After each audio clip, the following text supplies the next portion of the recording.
I know the Friday broadcasts have been starting a bit late, or not a bit late, just late lately. I don't exactly want to turn that into a tradition, but that is the state of things.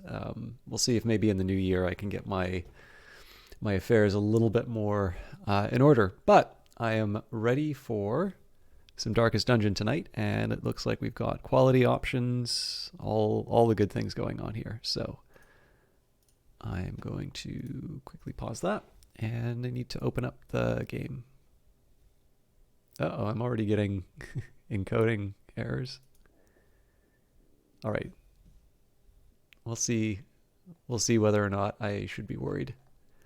I had a great time with Darkest Dungeon. I mean, I've generally been enjoying it anyway, but I had a great time with Darkest Dungeon last week, so I've really been looking forward to this. And I don't know how active everybody's going to be tonight. I hope, for those of you who can, you're able to spend it with family, friends, people who matter to you. We'll let the cinematic. Ruin has come to our family. You remember our venerable house? Opulent and imperial, gazing proudly from its stoic perch above the moor. I lived all my years in that ancient, rumor-shadowed manor, fattened by decadence and luxury. And yet I began to tire of conventional extravagance. Singular, unsettling tales suggested the mansion itself was a gateway to some fabulous and unnameable power. With relic and ritual, I bent every effort towards the excavation and recovery of those long-buried secrets, exhausting what remained of our family fortune on swarthy workmen and sturdy shovels. At last, in the salt-soaked crags beneath the lowest foundations, we unearthed that damnable portal of antediluvian evil.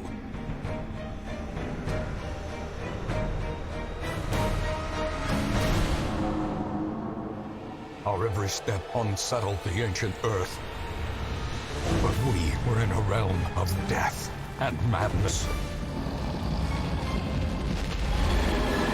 In the end, I alone fled laughing and wailing through those blackened arcades of antiquity, until consciousness failed me.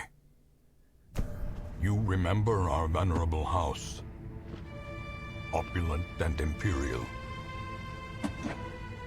It is a festering abomination. I beg you, return home, claim your birthright, and deliver our family from the ravenous, clutching shadows of the Darkest Dungeon. Cool fact. Very Merry Christmas to you as well. I hope you're doing well. Darkest Dungeon is about making the most of a bad situation. Quests will fail or must be abandoned. Heroes will die, and when they die, they stay dead. Progress autosaves constantly, so actions are permanent. The game expects a lot out of you. How far will you push your adventures? How much are you willing to sacrifice in your quest to restore the hamlet? What will you sacrifice to save the life of your favorite hero?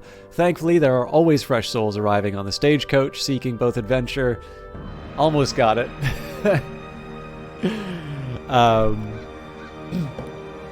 Thank you for stopping by. Like I said, I let the cinematic go before finishing the thought, but I hope... I know in Canada, in my part of Canada, we are definitely going into a number of lockdowns.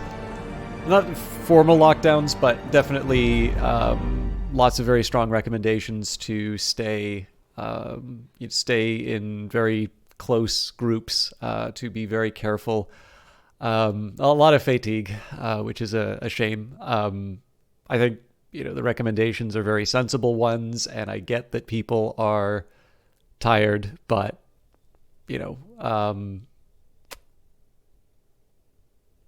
don't know what to say, right? Like, it's not like there's a sense of fairness when it comes to, to biology. So I know it's been a bit of an awkward kind of holiday for a lot of people. But wherever you are, I hope you are able to spend some time with people who you care about. Eternity of futile struggle, or penance for my unspeakable transgressions. And for me, I don't have anybody in town that I know or am spending time with. So I've definitely been looking forward to streaming. I'm glad that there's at least a few of you who are going to be spending the Christmas Eve with me. I have a very, very slim window to be able to do something tomorrow for Christmas Day.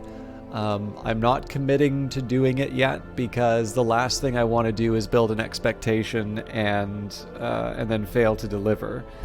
But I am going to do my best to get that done. And the best I can say is that I will probably say this. I'll probably announce it on Twitter. And if it happens, I'll mention it there. If it doesn't, a shame, but that's the best I can handle it. Yes, Ascanius. We've definitely got a few people who are surviving, so I don't actually get to use Sharp that much because actually, if I recall correctly, Sharp was one of the ones who fought back the Raiders. Merry Christmas to you too. So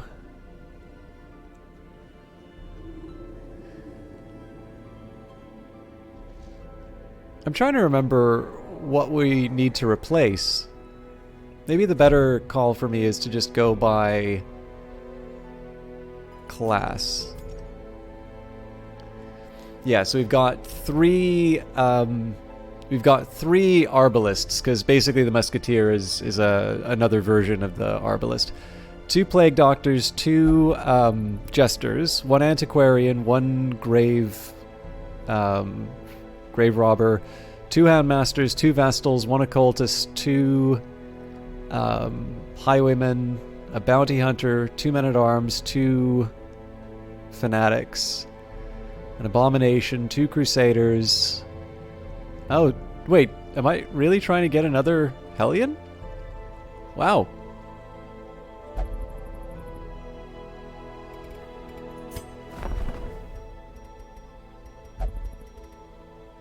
Fair enough. The other thing that I can take a look at, so for instance, I don't think anybody put him in retirement. No, he's earned it. We don't retire people in this game. So in this case here, it's a little bit of a shame to change around the the skin, let's say. But this is clearly a better option here. So we are going to A champion markswoman, keen for a new kind of challenge. It is done. Turn yourself now to the condition of those poor devils who remain. Next up, so Chatwood's already level 3, so we're fine there. And then the question would be the Crusader or the Abomination. I suspect both of them are already at level 2, but it's good to just double check these things. Yes, and Nasamagoma is considerably higher than... Why all the concern? I've seen nothing horrific. I mean, I guess one of the things I could have done was just wait until I had the replacement. Despair Embodied, how you doing? All right, so I don't think we talked about where we were going to head next. So if I would like to level up my team, we can head out to the ruin, like my lower levels, we can head out to the ruins. If I would like to try and bring some of those 5s up to 6s, we can make an effort in the Cove or the Weald. And then I suppose if I'd like some of my 3s to move up to 4s, we could try out the Warrens. Nasty allergies? You think your brain's Oh, I'm sorry to hear that. I have this vast sea of level 3s. Yeah, I mean, you know what? Maybe bringing up some of the some of the lower level people is where I want to go here. So we'll go to the ruins. Let's put... Actually, you know what? It's basically the order I want it to be in. Although it looks like the occultist is better in position 3. I don't think the antiquarian's going to complain about being put in a safer position. Yep. The problem with me and those kinds of sneezes is that not only do I get them, but when I get them... Olaf, thank you very much for the host. Merry Christmas to you. How you doing?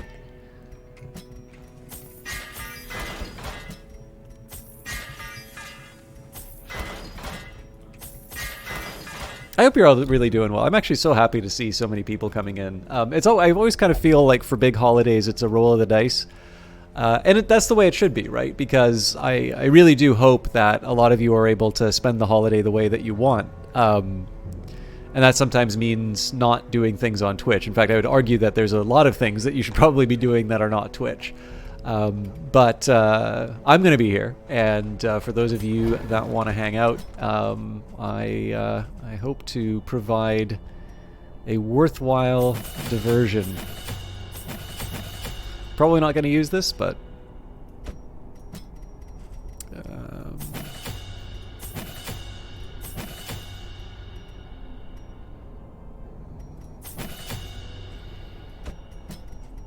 probably shouldn't be investing that much in this team.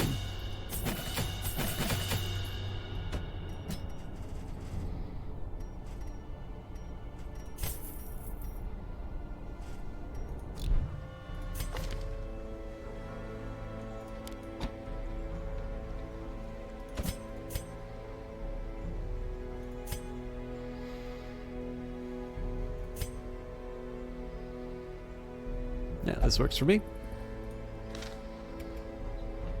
Yeah, I'm in the same boat, Despair Embodied. So got home yesterday, great. Hey, Night Valiant, how you doing? What are you talking about? We're fighting the ghosts of the past. Isn't that the whole point of that, like, kind of famous story by Charles? I mean, am I allowed to say Dickens? Isn't the polite name like Penisons?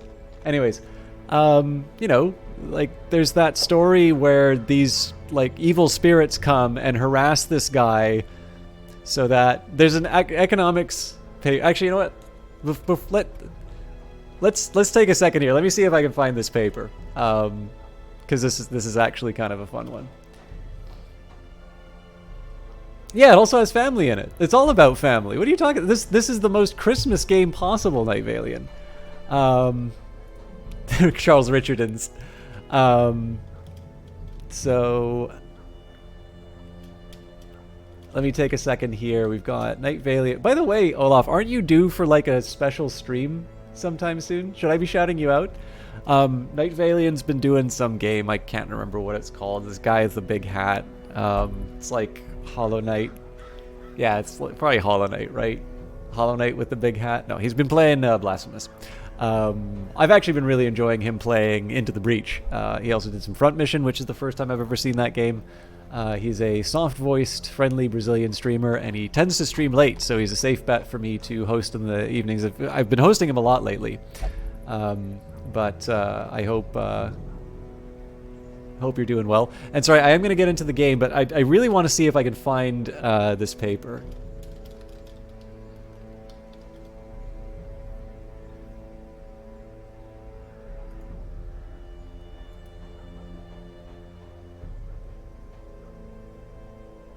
Oh my god, there's so many papers of this now.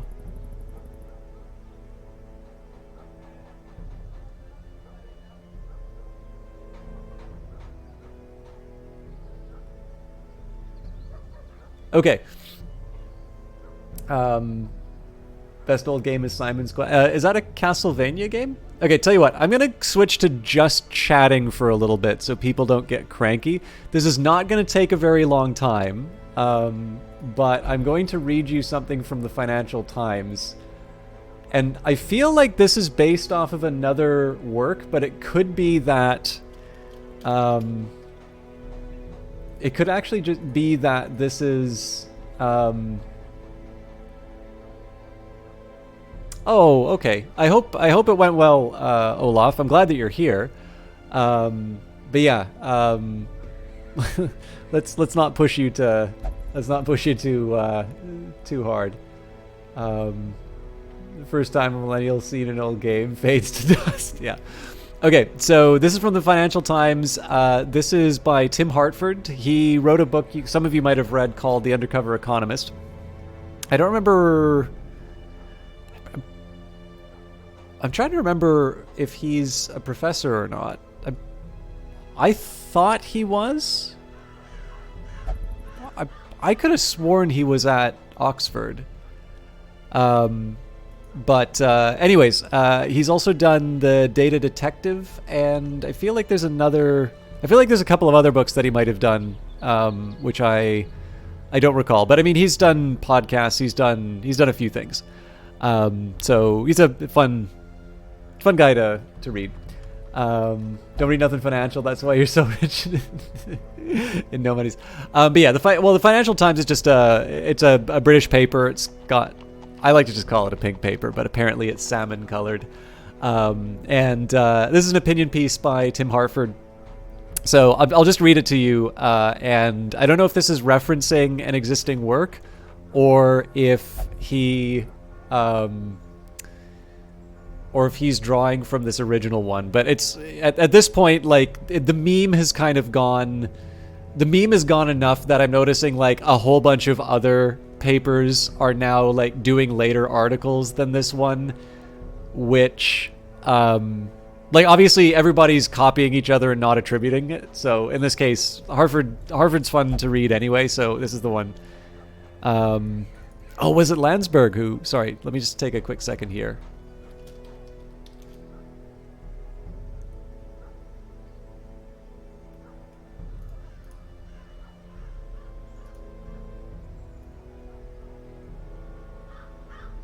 Oh, here we go. No, it was Stephen Landsberg who did this. Okay, this is better because this is even shorter. Call it the pink paper? Excellent. Yeah, okay. So I had a friend who worked at a bank and came in with the Financial Times, and they insisted it was salmon. So this is from Slate. What I like about Scrooge in praise of misers. Sorry, I'm dancing. I should just read it. So this is from 2004.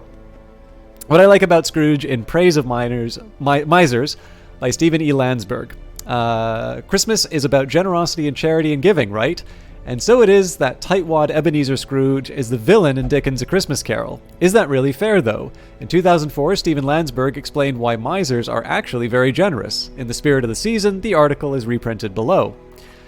Here's what I like about Ebenezer Scrooge. His meager lodgings were dark because darkness is cheap, and barely heated because coal is not free. His dinner was gruel, which he prepared himself. Scrooge paid no man to wait on him. Scrooge has been called ungenerous, but I say that's a bum rap. What could be more generous than keeping your lamps unlit and your plate unfilled, leaving more fuel for others to burn and more food for others to eat? Who is a more benevolent neighbor than the man who employs no servants, freeing them to wait on someone else? Oh, it might be slightly more complicated than that. Maybe then when Scrooge demands less coal for his fire, less coal ends up being mined. But that's fine too. Instead of digging coal for Scrooge, some would-be miner is now free to perform some other service for himself or someone else. Dickens tells us that the Lord Mayor, in the stronghold of the mighty mansion house, gave orders to his 50 cooks and butlers to keep Christmas as a Lord Mayor's household should, presumably for a house full of guests who lavishly praised his generosity. The bricks, mortar, and labor that built the mansion house might otherwise have built housing for hundreds. Scrooge, by living in 3 sparse rooms, deprived no man of a home. By employing no cooks or butlers, he ensured that cooks and butlers were available to some other household where guests reveled in ignorance of their debt to Ebenezer Scrooge. In this whole world, there is nobody more generous than the miser, the man who could deplete the world's resources but chooses not to. The only difference between miserliness and philanthropy is that the philanthropist saves a favored few while the miser spreads his largesse far and wide. If you build a house and refuse to buy a house, the rest of the world is one house richer. If you earn $1 and refuse to spend $1, the rest of the world is $1 richer because you produced $1's worth of goods and didn't consume them. Who exactly gets those goods? That depends on how you save. Put $1 in the bank and you'll bid down the interest rate by just enough so someone somewhere can afford an extra dollar's worth of vacation or home improvement. Put the dollar in your mattress and, by effectively reducing the money supply, you'll drive down prices by just enough so someone somewhere can have an extra dollar's worth of coffee with his dinner. Scrooge, no doubt, a canny investor, lent his money at interest. His less conventional namesake, Scrooge McDuck, filled a vault with dollar bills to roll around in. No matter. Ebenezer Scrooge lowered interest rates. Scrooge McDuck lowered prices. Each Scrooge enriched his neighbors as much as any Lord Mayor who invited the town in for a Christmas meal. Saving is philanthropy, and because this is both the Christmas season and the season of tax reform, it's worth mentioning that the tax system should recognize as much. If there's a tax deduction for charitable giving, there should be a tax deduction for saving. What you earn and don't spend is your contribution to the world, and it's equally a contribution whether you give it away or squirrel it away. Of course, there's always the threat that some meddling ghost will come along and convince you to deplete your savings, at which point it makes sense, insofar as the taxation of income ever makes sense, to start taxing you, which is exactly what individual retirement accounts are all about. They shield your earnings from taxation for as long as you save, that is, for as long as you let others enjoy the fruits of your labor, but no longer. If Christmas is the season of selflessness, then surely one of the great symbols of Christmas should be Ebenezer Scrooge, the old Scrooge, not the reformed one. It's taxes, not misers, that need reforming. So, hopefully that was clear enough to everybody, but we're all about the Christmas spirit here. If anybody's not clear on what the argument to that is, I can do my best to try and bring it across, but I think Scrooge is a bit of a dick, but I only remember the old movie where he made someone work late on the holidays. True, yeah. I mean, actually, you can update this, because that was written back in 2004, so the other argument you can make is that Scrooge, by not lighting a fire with coal, did not contribute to global warming, unlike everybody else. So, if you put $1 in your mattress and start getting lump, I'm in Canada too, so our dollars and $2 are coins. So, not a total ass, just a bit of a crump. But yeah, anyways, let's go into the ruins. I'm not really eager to go into the courtyard quite yet. I mean, so this is the chat, because I don't have to deal with any blood problems. My goal right now is to just try and bring the overall level of the kind of the group up, and that's kind of why I'm doing these level 1s and 2s. In fact, there's kind of an argument to just not bringing any torches in that too. Not finished, but we're everybody got cured when we killed the Viscount. Yeah, I'm gonna go bold, and we're gonna fight in the dark. The undead will not bleed, but they can be blighted.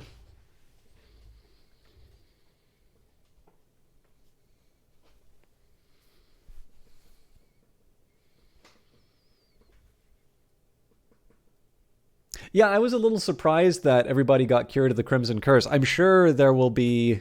There is power in symbols. Collect the scattered scraps of faith. Oh, I didn't realize it was 3 holy records. Okay, so this is going to be a bit inconvenient. I think I did this with an antiquarian the last time too. I brought an antiquarian on a mission where I'm going to use up 3 slots, but it's no getting around it now.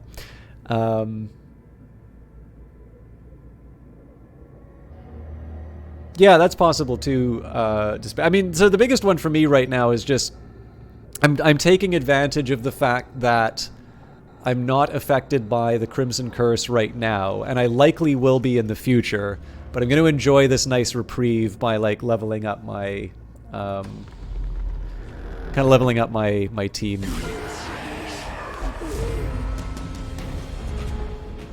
All right. Oh man. This would have been a good start.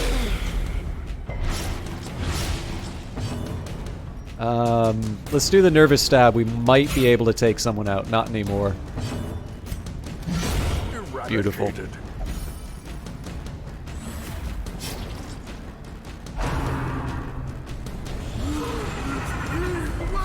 You missed! Fear consumes the mind.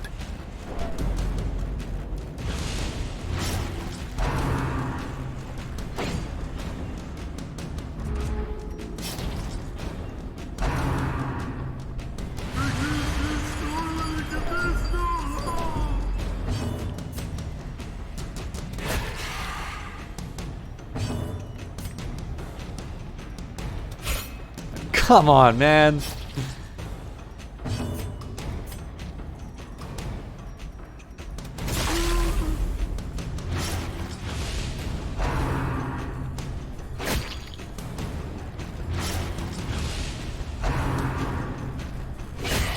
A dizzying blow to body and brain.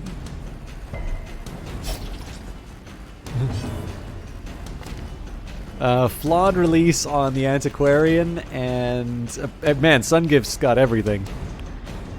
Oh wait, no, I remember this though. Yeah, no, my team just didn't spend enough time in training.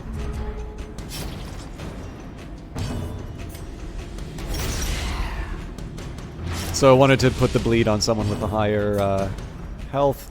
This should be enough to take him out, so nice. Confidence surges as the enemy crumbles.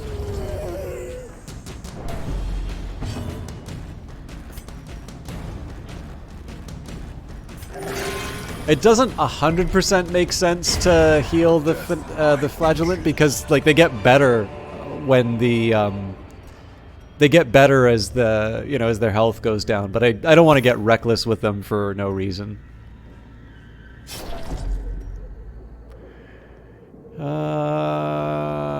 Let's just read it. Volumes all are dull and uninteresting. So I'll use the torches as I get them. A Death's Door flag? Sorry, I think I'm missing the reference. Despair. Secrets. I don't know who's best with traps.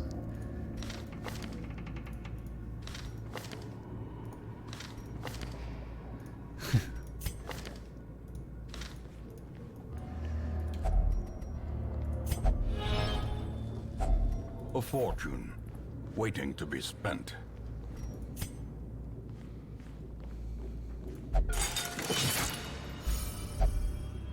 Oh, sorry. Gotcha. Yeah. But yeah, no, I don't have any trinkets or anything for these guys. So in this case, I'm just I'm keeping it conventional for the simple reason that I know this guy is gonna rock when I need him to. But right now we're fine to just like get what we need at the start.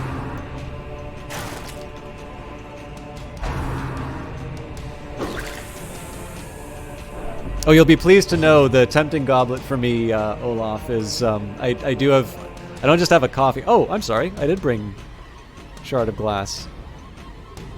Oh, cool. He's already got his death blow resist. Not that his bleed improvements are going to help with the skeletons. But yes, Olaf, you'll be pleased to know that my tempting goblet contains a large coffee.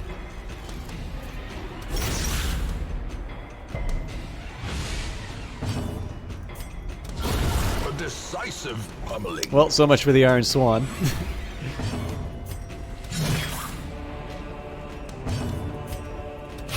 Their formation is broken. Maintain the offensive.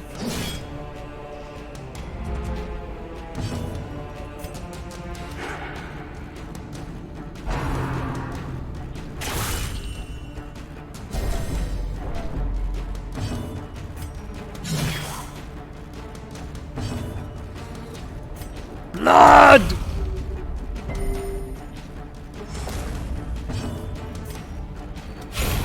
As the fiend falls, a faint hope blossoms.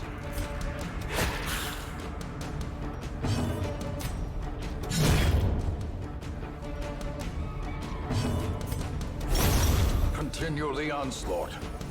Destroy them all. Gaultier opens the sarcophagus, blah blah blah. Gold, trinkets and baubles, paid for in blood. So I don't mean to say blah blah blah as in like this isn't important, but it kind of got away with me. Oh, man. I'm trying to think the last time I've seen a reliquary. Oh right, because it's the quest item. That's why I don't see them. Mind that such missteps are the exception, and not the rule.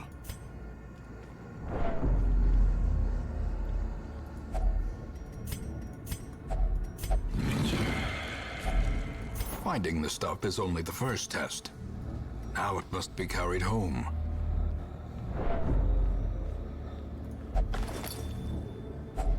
A handsome reward for a task well performed. Alright, we get to do some Iron Swans here. It's weird when you think about how your bones are just solid lumps piloted by your meat suit. Oh, so we're all flesh mechs is what you're saying.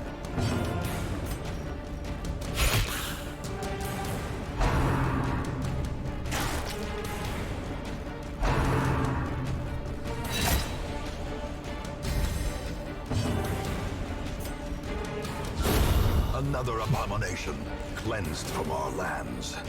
So that kills my Iron Swan again.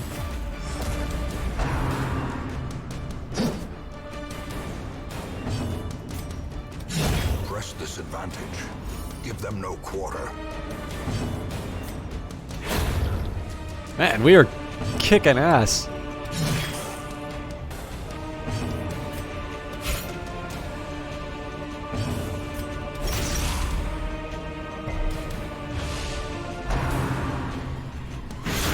Dazed, reeling, about to break.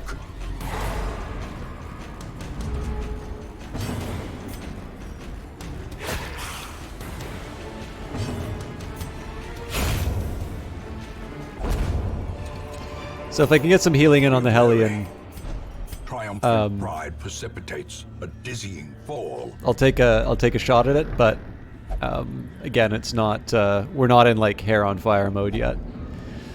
The exertions of adventuring have produced a growing hunger amongst the party. Even the cold stone seems bent on preventing passage.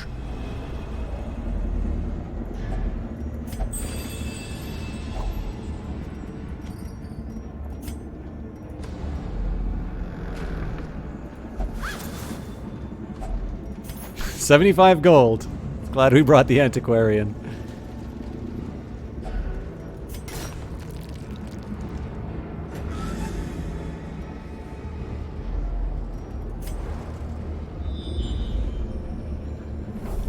Yeah, so the only reason why I've been hesitating on camping is because of the amount of food. The idea is that so the reason why I don't throw away the firewood until absolutely necessary is the chance. But on the other hand, like we do get the better loot and the better crits. So there is also the trade-off of well, is it really that bad? We're already kind of stacked up on stress, so that's just a sort of a known quantity at this point. We'll see how the next few fights go.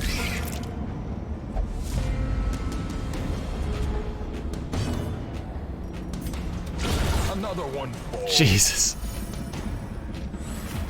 The crits are especially devastating on the flagellant. With impunity.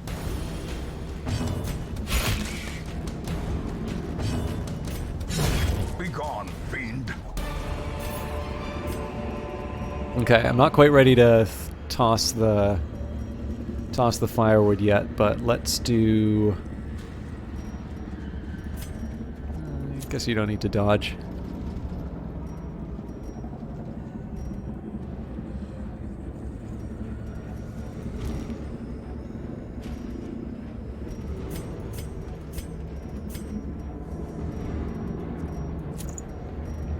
This is obviously somebody who you kind of want dodging, but this is more so that they can keep it rather than use it.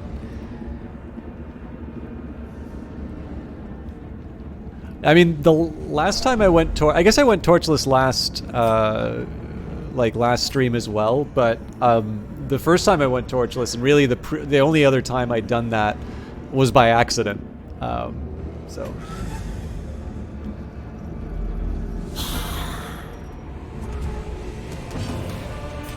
this is just for the extra damage to augment the occult ability. I know we're not going to do the bleed.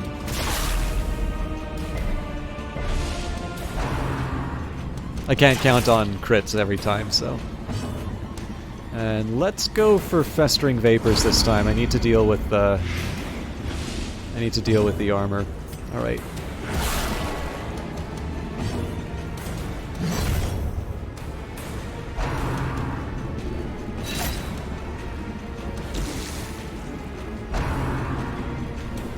Every time I see Graveyard Slash, I immediately start kind of humming the Monster Mash in my head, just because it fits the rhyme.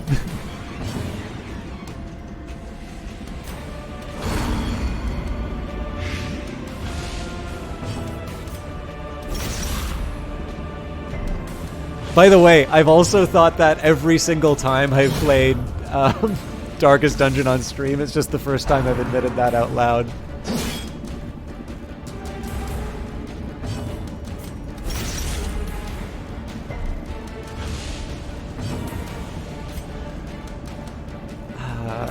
Four damage. Yeah.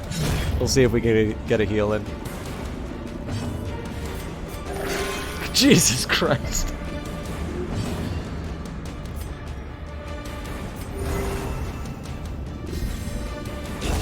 The slow death. Unforeseen. Unforgiving. Okay, decision time.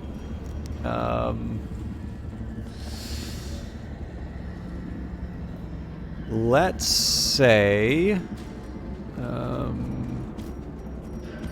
toss out the holy water.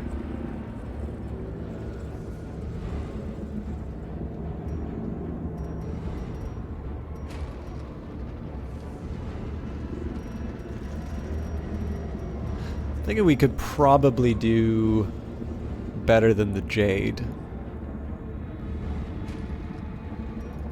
And then we'll use the firewood. I'm not going to feast, but... Gathered close in tenuous firelight. There's really no point in doing half rations because I'm either going to have enough for two... Like, this'll hurt me. This doesn't prevent me... Like, okay, so basically the trade-off that I'm looking at is this. If I think I'm going to get 2 hunger events in this dungeon... I should do 0, but doing 0 will reduce my HP and my stress. If I think I'm not going to get any hunger events, I should feast, but obviously I'm throwing myself at the mercy of this game's RNG, which is kind of like... At that point you just say to someone is like, have you ever played a game called XCOM? That, or maybe you can even say it's like, you haven't played a lot of Darkest Dungeon, have you? If I just do the 2, I don't gain any benefit, but I'm still going to get hit by the 2 hunger if it happens, so might as well take a little bit of healing. Let's see. The best would be if I can... Unspeakable Commune, so we'll get more stress.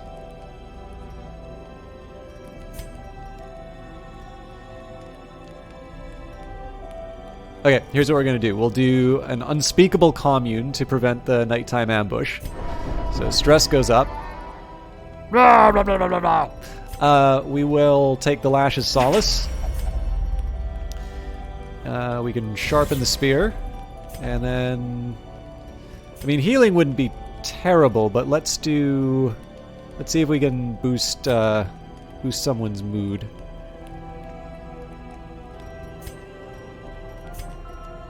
I guess I can't encourage myself, which is what I'd really like to do.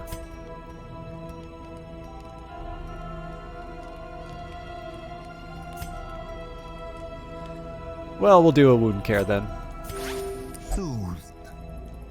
Sedated. Ready for battle, let them come. No chance of foraging more timber now. Best press on. Must be on our guard. I'll take first watch.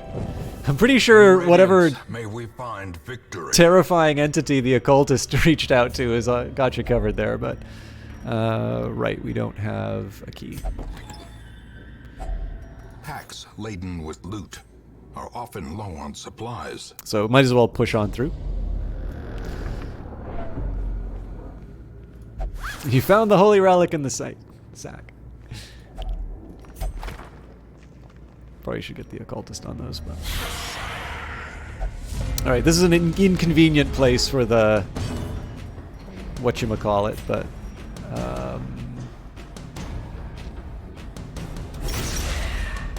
I want to distribute the bleeding if I can. Glorious!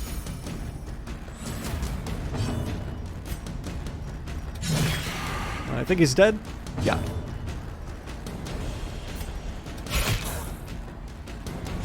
Slowly, gently.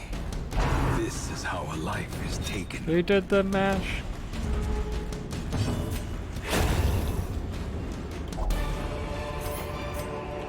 Foolish hearts driven into the mud.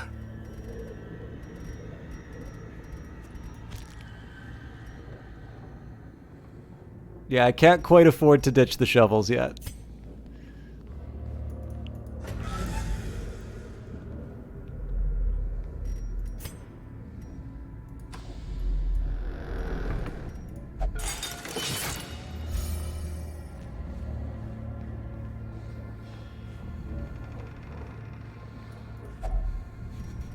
Torch on them. Claustrophobia.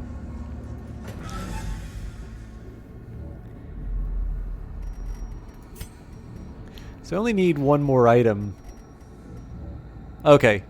Yeah, so the game actually already told us where we could get the item. We were gonna explore the whole way anyway, so.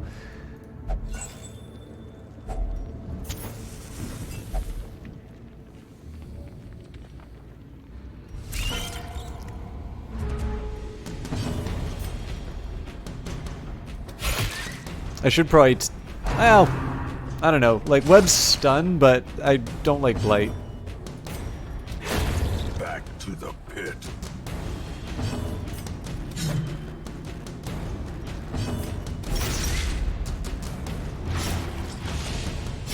Great is the weapon that cuts on its own.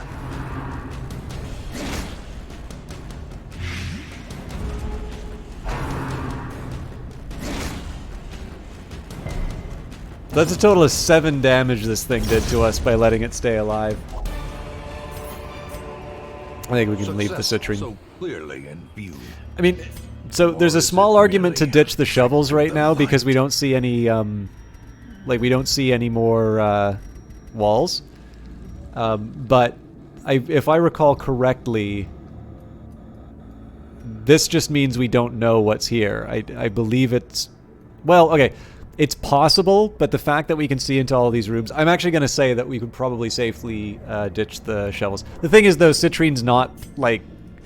you're not going to dump most stuff to get the citrine, so we'll try and get something a little more worthwhile. You like praying, right? I have sinned so very much. Light guide me. Thanks.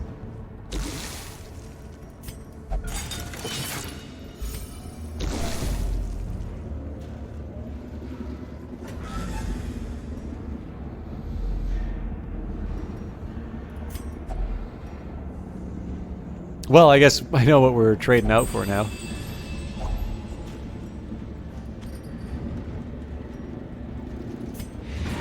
So we're going to continue adventuring for a little bit.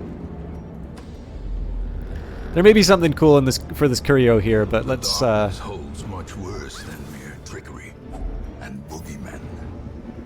I think I want to go for the places that are... see, I was really close to leaving the food behind. I want to go to the places with sort of the most opportunity to grab stuff. So now we're willing to ditch the food. So the question is there any benefit to me fighting in this next room?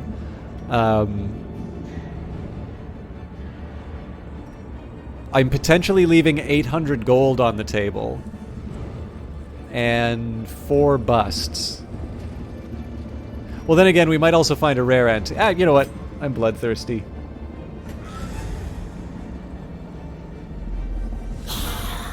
Well, I hope I don't care about stress.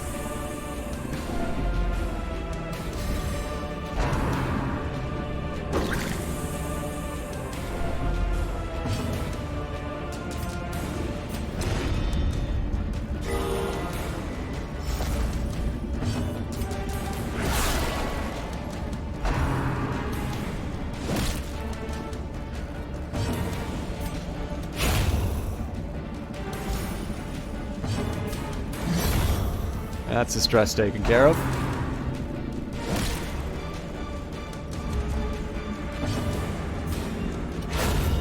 The ground quakes.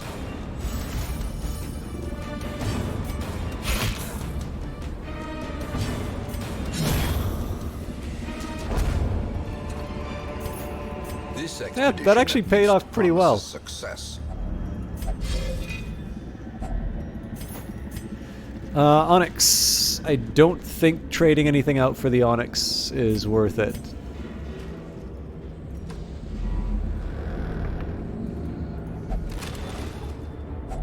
Wealth beyond measure. All right, now truly we've alike. filled our pack, but greed totally paid off, which means that I'm going to be recklessly greedy for the rest of my life in this game. Tokens of hope, recovered from the encroaching dark.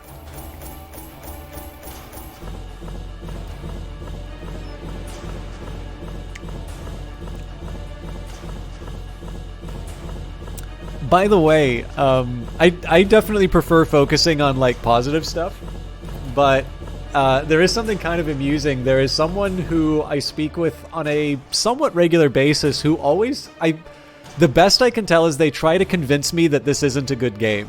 And they always have the same argument, which I'm not convinced by, and they kind of say it to me like they haven't told me before. And like I don't want to start a fight, so I don't really respond to it. But I don't know, like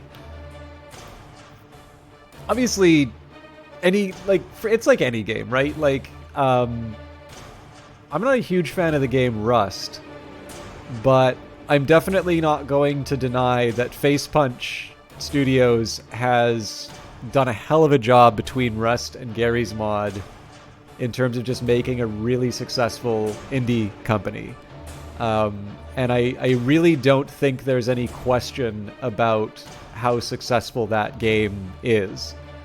But, you know, I share that opinion for illustration. It's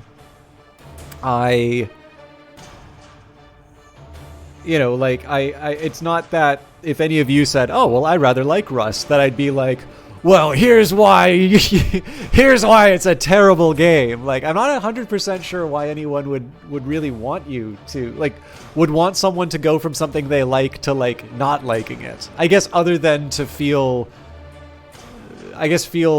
good that they were right. But there's other ways to be right that don't involve, like, crapping on stuff that people enjoy. So, it's weird. I mean, it's a gaming thing, I guess, but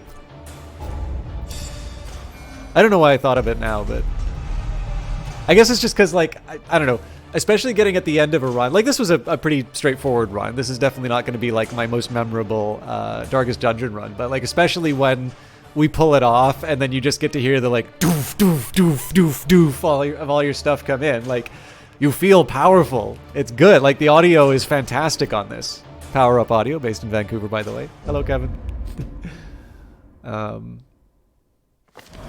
Take advantage of this faith-fueled charity. It will not last. All Saints Day. The Abbey will be decorated for the duration of the event, and all are welcome to visit during the extended hours. That's actually pretty good for this little group. So obviously, Penance Hall for this gentleman. Has anybody else got stress? I mean, at this point, let's just throw everybody who's got stress.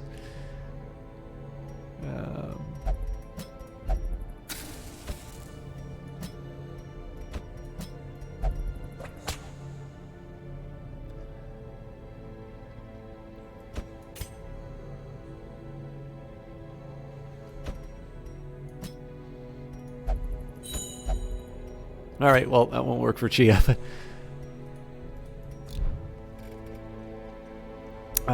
Do I have the ability to upgrade anything?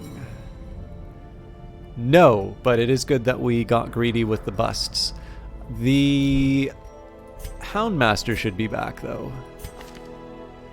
Oh, that's right, and I was going to unequip the Stun Charm.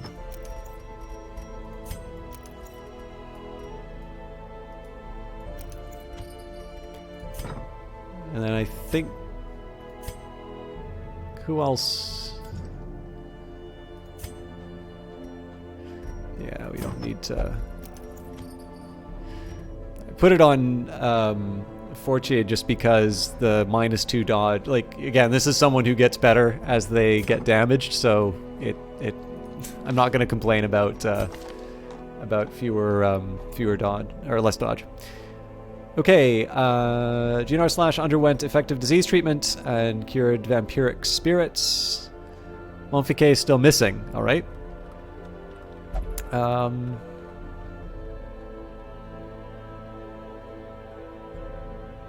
Fair enough. So I guess the question is who... Well, sorry, we gotta recruit, possibly. Okay, so it looks like I'm probably kicking out the Flagellant, actually, because we've already got a better one.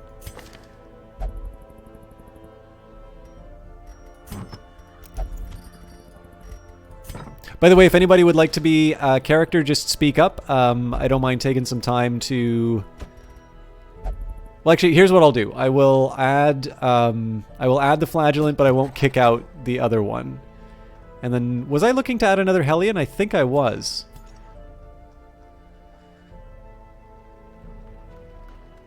Oh, yes. Okay, so now is here's where the problem comes, because I've got a full roster.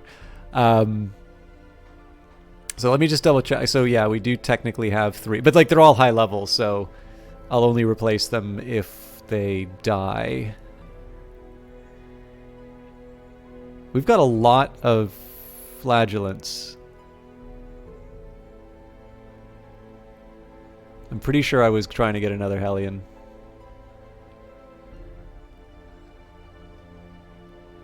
Oh wait, no, sorry. Okay, yeah, I am... Those without the stomach for this place must move on. Barbaric rage and unrelenting savagery make for a powerful ally.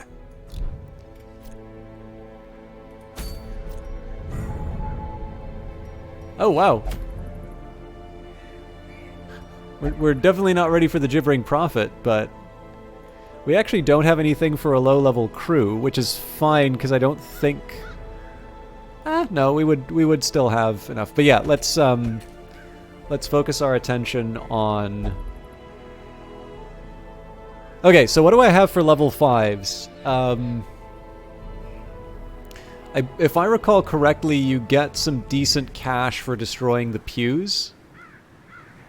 But I don't have any healing for that fight, and if I recall correctly, the Prophet is definitely someone who I want to have healing with. So let's just leave that be. So the Brigand 16-pounder. That one, I think I need a reliable way of killing the character who's going to fire. And I guess Cecilia would really be the only one with enough range to... Yeah, there's really like no back row to that. So I guess that raises the question about the Siren, and the problem with the Siren is I actually don't really remember that fight very well. So I can either go further in the Warrens with my level 3s to try and get some better, like to equip people for the fight a little bit better, which is kind of where my preference is for this right now. Or we roll the dice on the Siren with a potentially suboptimal crew. The one thing that's nice is that, if I recall correctly, Blight is pretty much always good against the fish people. So, actually, you know what? Recklessness is the spice of life. Oh, but yeah, what am I gonna do? Ah!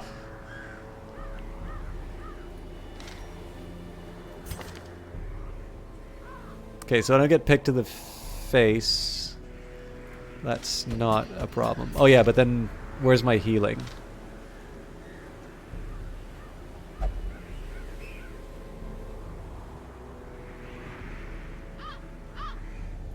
Okay, I'm gonna do this, but I need to be willing to run. Man. This is a really, really reckless call, but... like, I kind of want to do it just to say that I did. That, like... okay, so I'll be totally upfront with this. My preference would be to take one of these level 6s and just bring them for a supplement.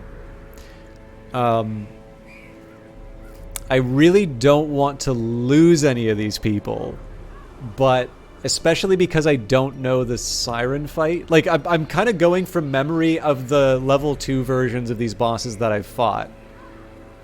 And especially given that the first time that I run into a lot of encounters in the courtyard, we wind up winning. Like, I just kind of want to have that swagger, the swaggering rights. So, but in this particular case here, I am definitely going to have some pretty strict rules. Like, if it feels like I'm in too much danger of losing a hero, we are going to cut and run. And I do need to be a bit more careful. In fact, now might be a good time for me to... okay, so what I'll maybe see... okay, so we've got Psych up. That seems pretty good, actually.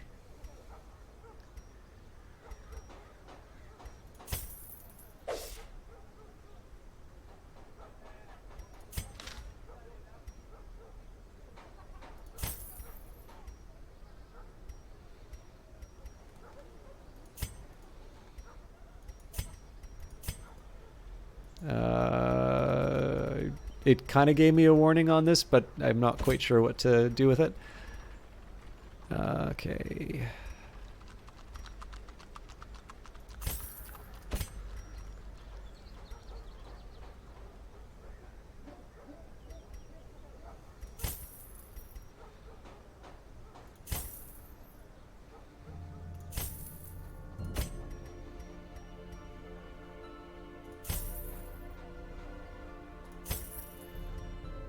God, Man-at-Arms is really good at everything. That's a lot of money that I spent on camping. Sorry, let me just double check that. Oh no, okay, for the guild.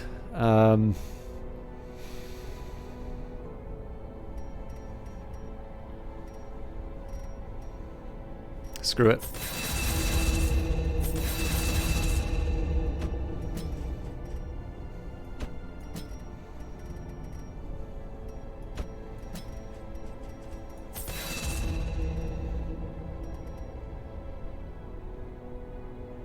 I might use ramp... yeah.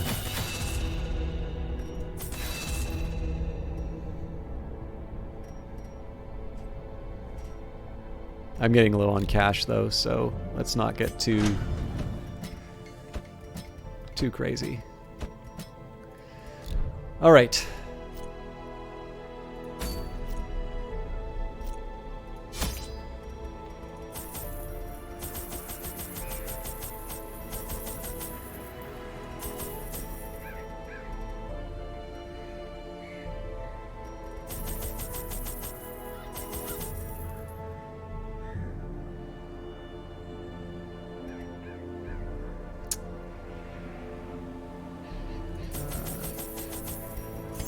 Really bad at remembering to use bandages, but there's a little bit more.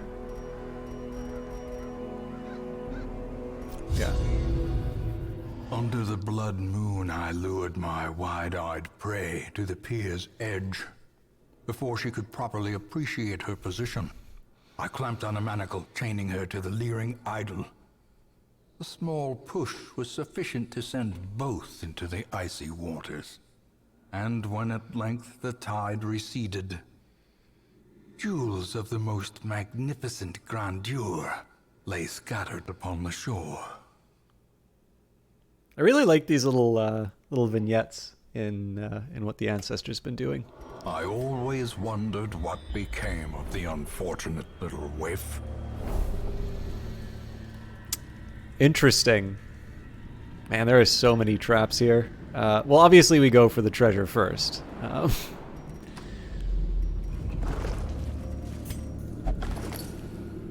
Ooh. But it doesn't tell us what's in the rooms. I'm pretty sure yeah. Grave robber's the best option here.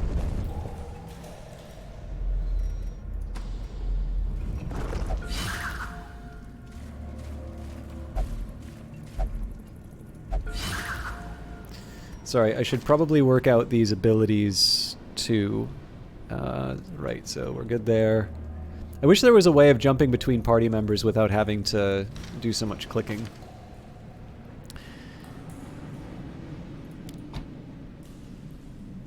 I think quickening's probably more useful to me.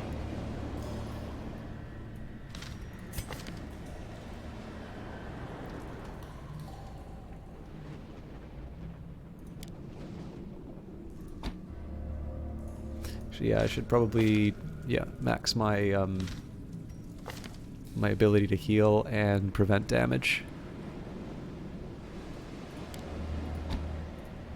We obviously can change this before we camp.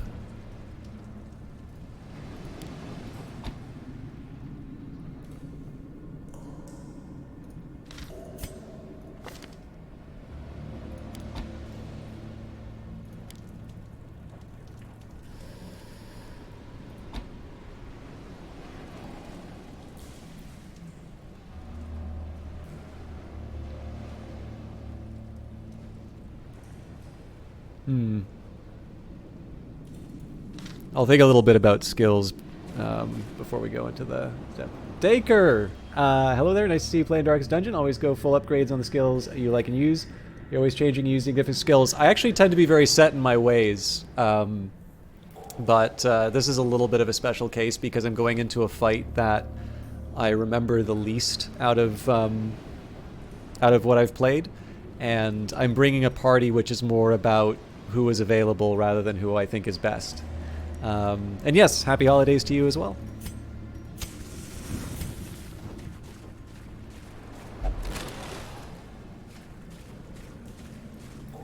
Hey, Gavinator, how you doing?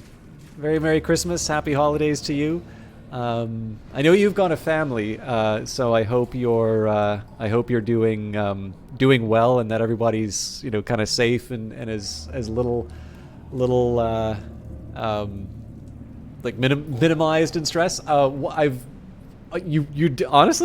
I'm so sorry to hear that. Then I hope everybody's doing as well as they can. I've also been I don't go on Facebook a whole lot, but I have been following Boom Savings, and it sounds like you've all been doing fantastic work despite an incredibly disruptive time logistics wise.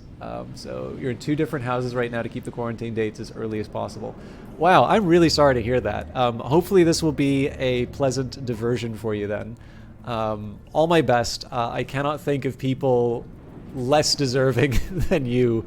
But wow, okay, I didn't see that.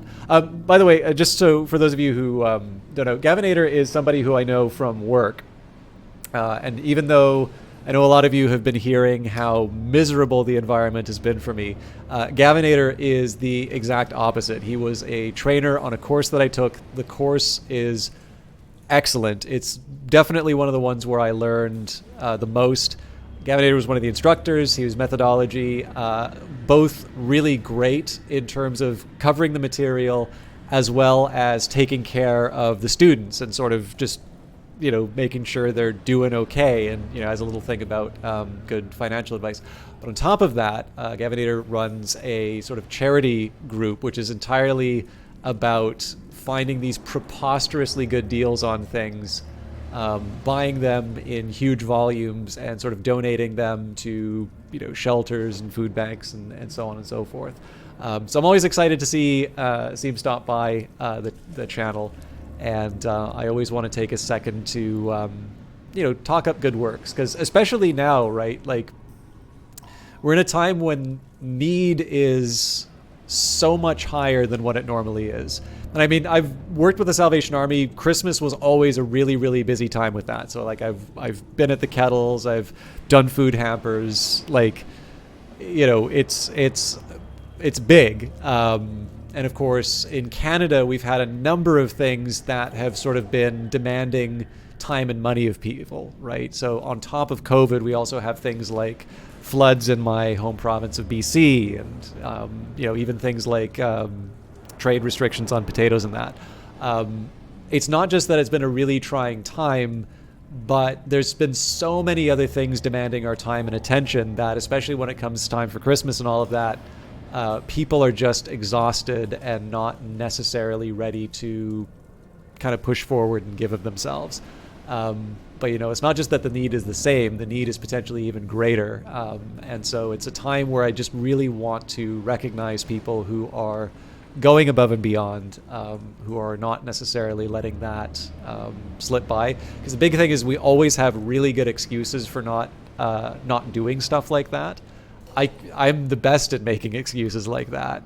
But the world doesn't get any better if we just sort of sit back on that. And I think Gavinator's definitely somebody who, if nothing else, just kind of because they stand up and do it, it's like one of those things that kind of motivates you to push out and try and give a little bit more.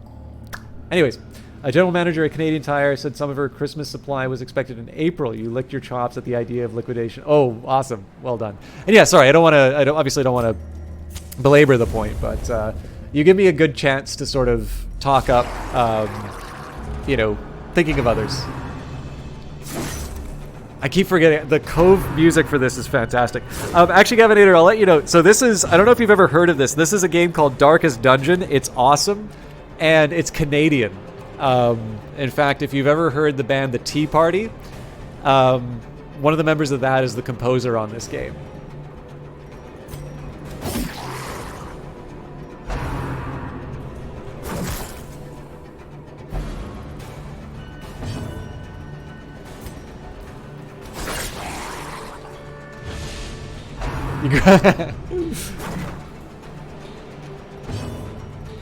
All right, so the Man-at-Arms got pushed out of the... Oh, yeah, actually, that's... Well, it's either going to be the Flagellant or the Leper who winds up out of position, so I'd rather the Man-at-Arms be out of position. Other big news? We'll almost certainly take... Oh, actually, hang on. 5 damage around. Yeah. Press this advantage. Did you? I had no idea. Congratulations. Oh, man. That's a big hit to get on our first encounter. Okay.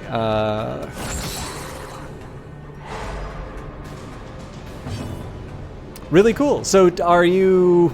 I suppose the question now is, what are you going to do with yourself? Do you have a specific game plan, or are you just going to enjoy your time? Confidence surges as the enemy crumbles. Yeah, I was going to say, I didn't think you were that old.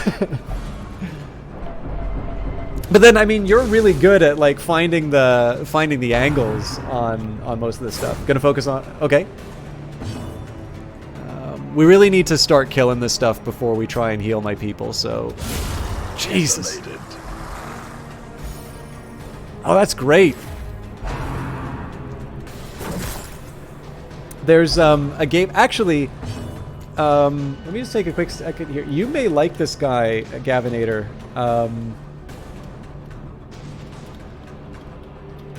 Brian on the Rocks has been doing a lot of charity streams. He's a game developer, so he works for a company called Respawn Entertainment who make Apex Legends, if you've ever heard of it. And so he's been doing a lot of charity, but he also does... Like, he's a game instructor at Langara College in Vancouver. So... I don't think that's like a contact that you can take advantage of, but I think he's somebody who you might quite like just because I think there's sort of common cause in terms of some of the stuff that you do. And then he's a really entertaining guy. So that's more of a recommendation in terms of now that you've got some free time. That's a channel you might want to check out. Oof. But... yeah, I'm going to try and take the heel. Super leftyism? I actually don't know what his politics are, but I'm pretty sure he is not conservative.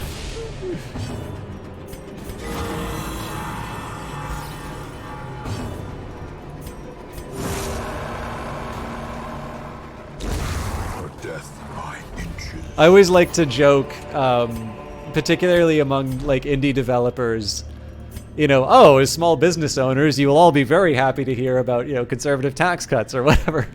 But yeah, I tend to assume that most people in creative industry, except the film industry, I noticed, tend to be pretty liberal in their political beliefs. Oh, I mean, if you want to share, I'm all ears, Gavinator. All right, we are going to push ahead, but like the damage that we took on this is definitely making me reconsider the Siren fight. The Economist and you will love this. Oh, Jesus Christ, we are not doing this. For those of you who don't know, this artifact, if you put a torch in it, bad things happen. Neighbor down the street is your age, okay.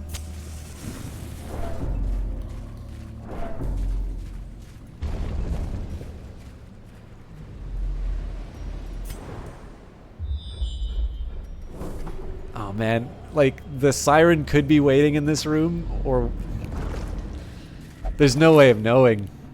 Ugh! Sold his house, bought a new one, added $500,000 to his mortgage.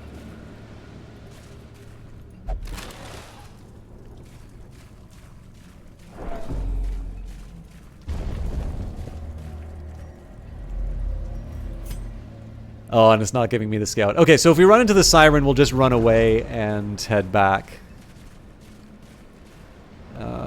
This might heal.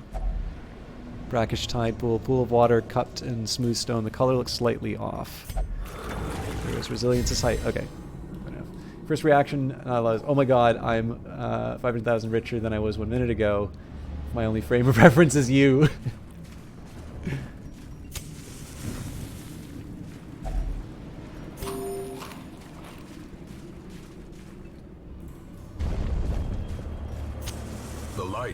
The promise of safety. Good.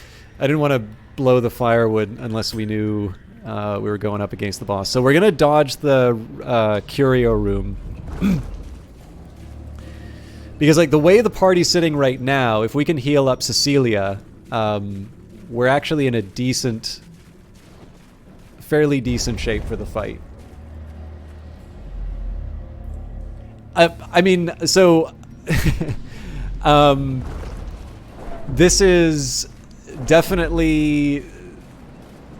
So the good news on this one is that it was not like given to me for promotional purposes, so I'm totally allowed to gush about it.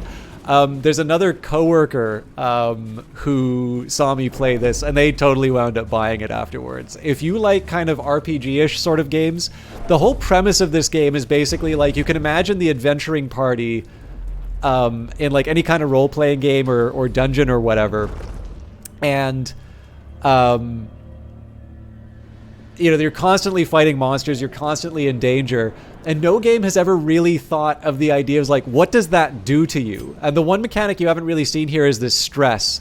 So what's neat about this game is that all of the damage that you take gets healed between the encounters, but the stress stays the same, and you start developing like quirks, both positive and negative. So your stress can go up to 100, and like all of a sudden you can become abusive, or you can like gain these really negative traits. And it is such an, like, it's such a good idea, and it's an obviously good idea, but it's one that had never been done before. So in this case, it's one of these things where it's just this great idea where flesh is cheap. And like, again, if you think of most adventuring games, right, you've got this constant stream of adventurers, or like your hit points, you drink a healing flask or whatever. Like, flesh is pretty cheap, but the psychological scars are long term. And obviously the voice actor in this is Wayne June. He certainly has this nice and foreboding tone, which really sells the game. But this was the sort of first, a couple of experienced developers who made it, but the first game by this studio called Red Hook Studios, named after a H.P. Lovecraft story.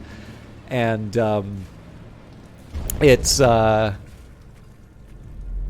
definitely something. Like, it's a game that is very easy to recommend. I also just think it's really streamable. Like, it looks cool, and people kind of understand what's going on.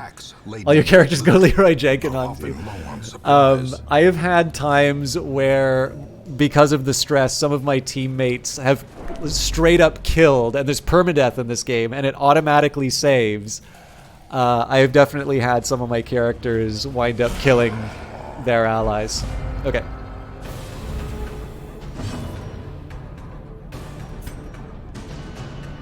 Let's take out the single targets. It'd be great if we had sort of bleed that we could inflict, but we don't, so...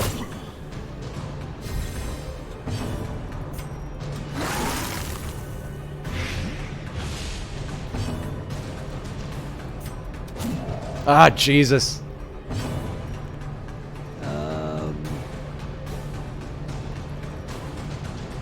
Yeah, let's just crush.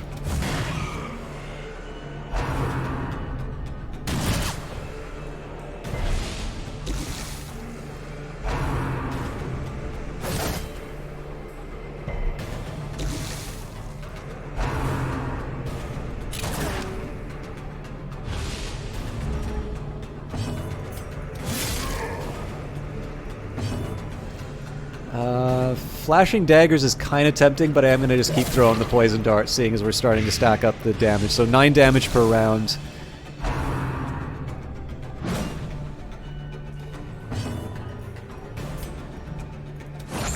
Damn it.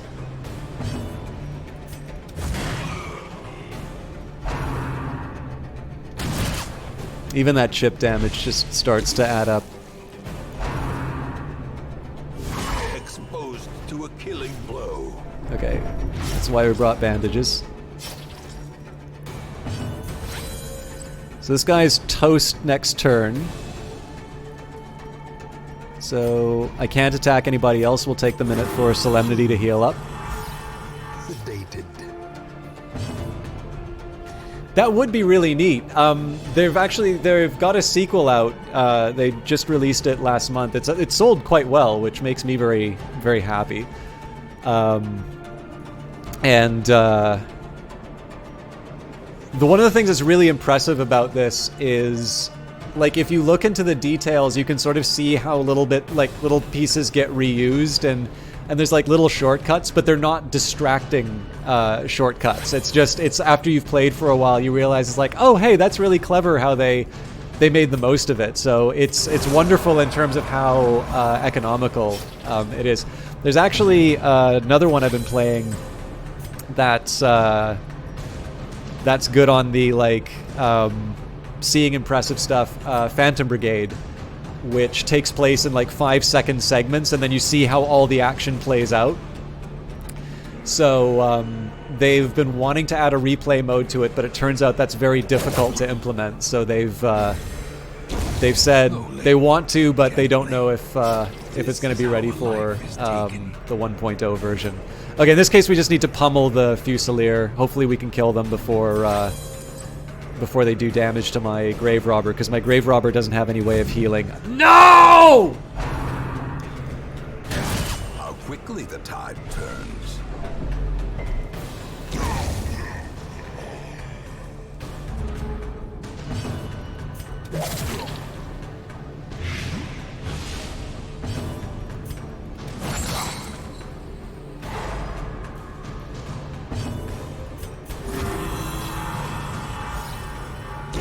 Great is the weapon that cuts on its own.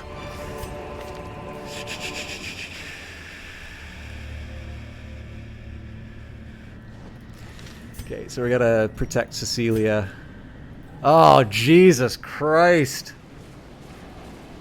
That's a lot of battles coming up.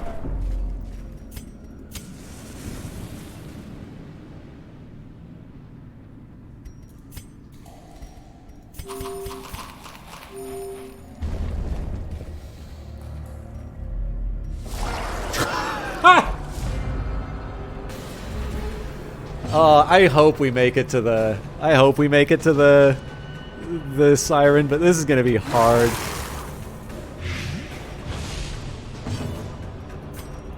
So we'll spread out the damage, hope the ticking damage will take at least one of them out.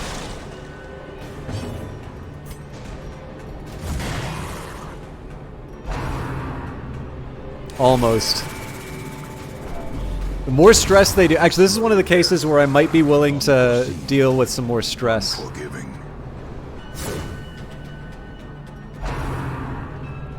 Okay, that's fine. He's still going to die to the Blight, so that's kind of a wasted turn for him. So that actually means we get to focus on the Pelagic Champion. Maintain the offensive. Okay, chop him down. Let's try and get the stun. Good. Maybe I should have tried poisoning the Pelagic Champion because of his armor. Let's crush the Tide Master. As the fiend falls, a faint hope blossoms.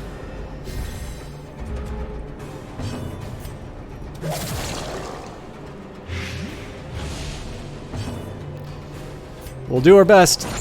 Damn it. Chop him down. I can't guard because I don't know who he's going to attack. Alright, that's not a bad target. And he missed. So, under normal circumstances, I'd like to heal. Let's see if we can get a stun in. Okay, so anybody who can heal will, and then we'll just stack up the debuffs.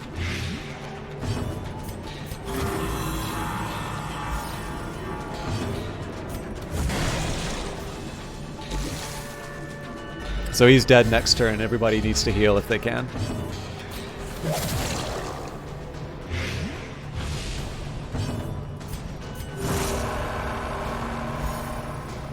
Told your financial advisor you were going to grow your pension fund until 49.9 and then leave. What did your advisor say?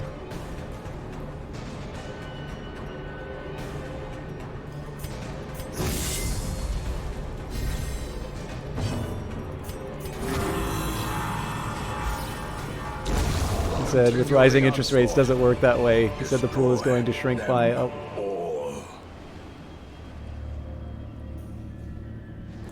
Oh. God, I haven't even been thinking about this.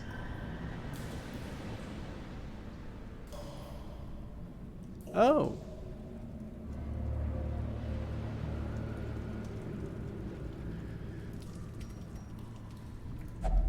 I probably should be listening to this stuff a little bit. I should be paying attention to this stuff a little bit more. So next day, I emailed him based on a conversation yesterday. I quit my job.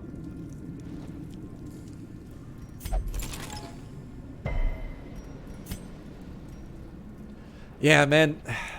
Like, I kind of suggested this earlier. It's not been a good time. I actually had a gaming job which I turned down in kind of hoping that my division would get better.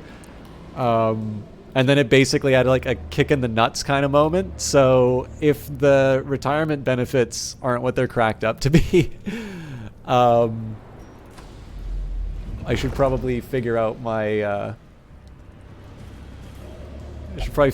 options.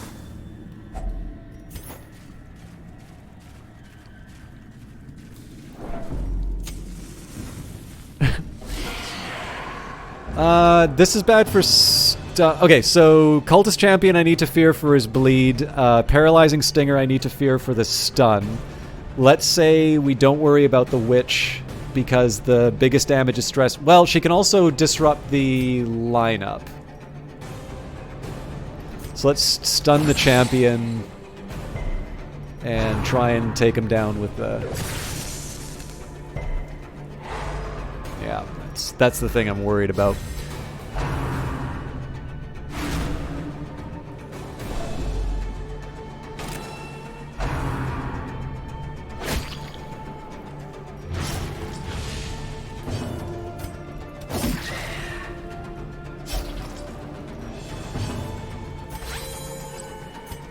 It's really tempting to just take out the Paralyzing Stinger, but I'm going to focus on the Cultist Champion just because if I get too much bleed, there's going to be sadness.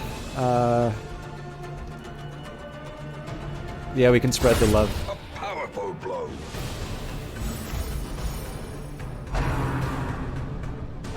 Oh.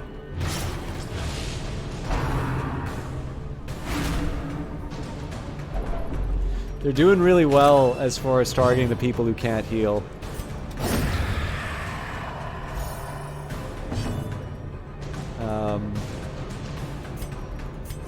I'll get the heals where I can. Definitely need to bandage.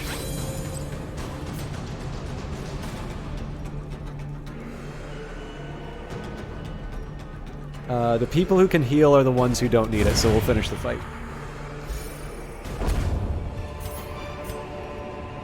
Remind yourself that overconfidence is a slow and insidious killer. How badly do I want these torches? I'm getting really close to the boss. Packs laden with loot are often short on supply. As the light gains purchase, spirits are lifted and purpose is made clear. Oh, we don't need the 2 food as well, so I guess we'll keep the torches for the wall. Did it immediately follow up with the first email? It isn't because you said you were rich enough, it's because you said the opportunity might disappear.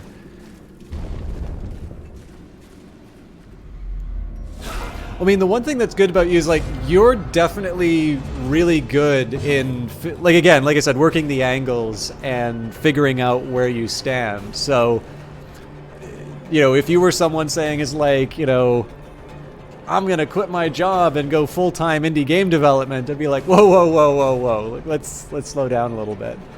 But it sounds like you have a really clear idea of exactly how this fits together. You boom savings to your pension fund, yeah.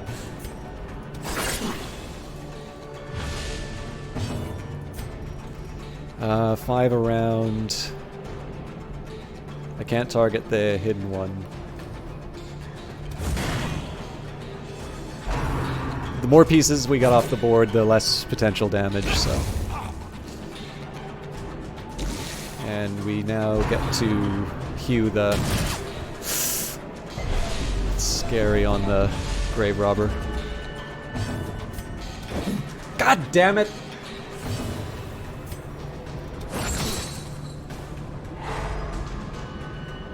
So we're still gonna get hit by the gunfire.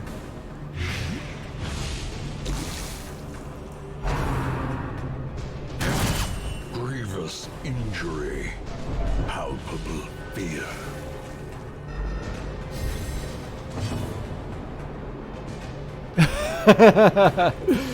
Yeah.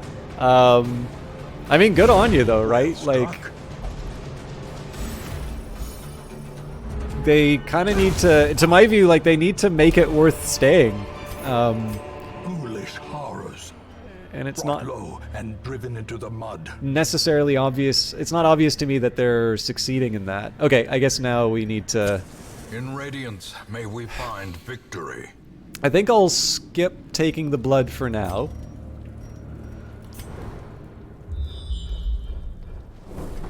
Oh, that's great. Okay, so we know exactly where the boss is.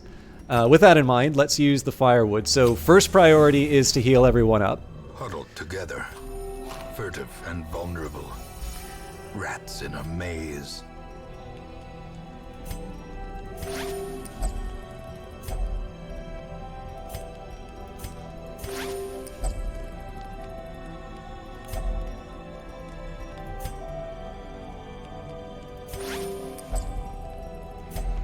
Well, now we go for the buffs.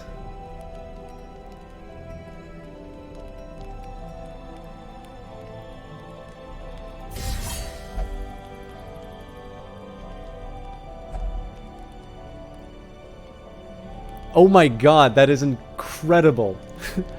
Now I'm mad. I should have... I needed that opportunity. Okay, there is definitely a side of me which says...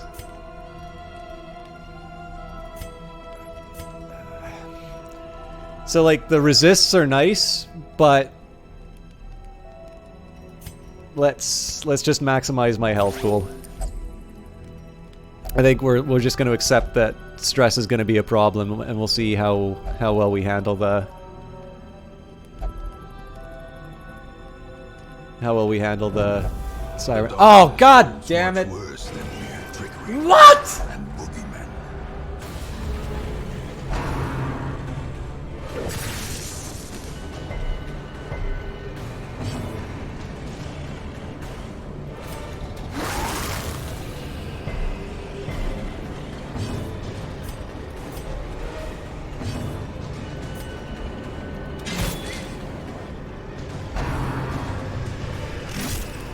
Okay, this person can heal, so I'm fine with... Jesus Christ, 10 around.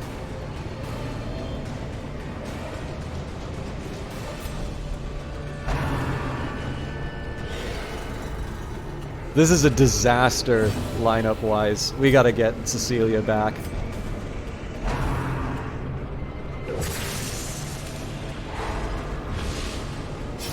This probably killed my chance at the boss. So let's... Oh, Jesus Christ, I forgot to bandage.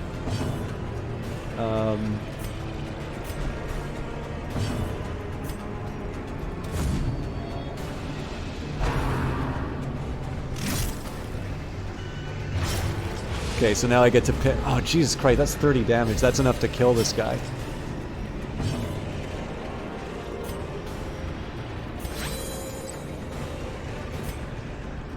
So we definitely need to focus.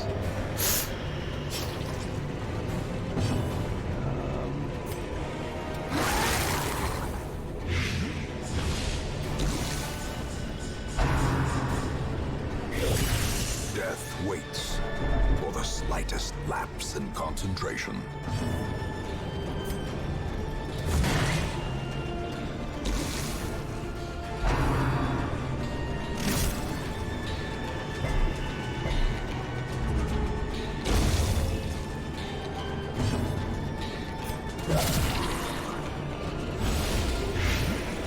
So I gotta focus on healing up Masamagoma.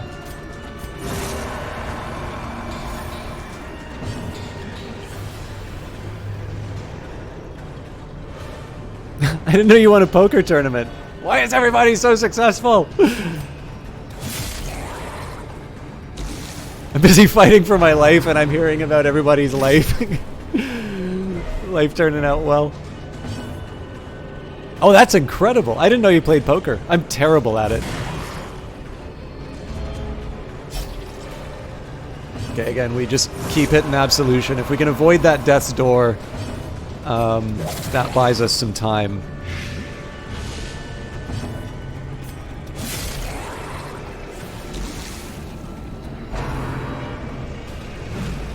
Oh, I got lucky there.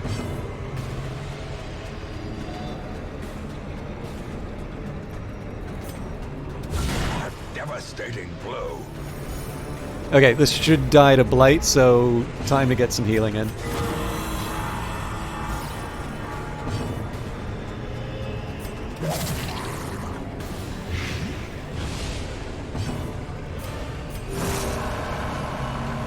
With 3 people left, 173 knocked out. You knocked out none of them.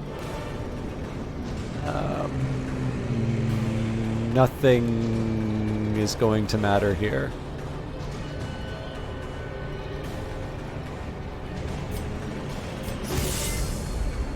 You'd won no money by the time you got down to the last 3. Champion falls.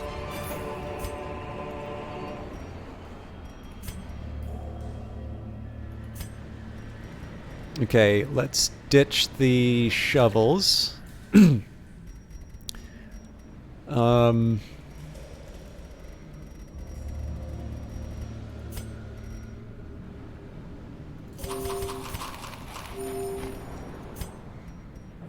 There is a way the game can really screw me here. 500's not worth it.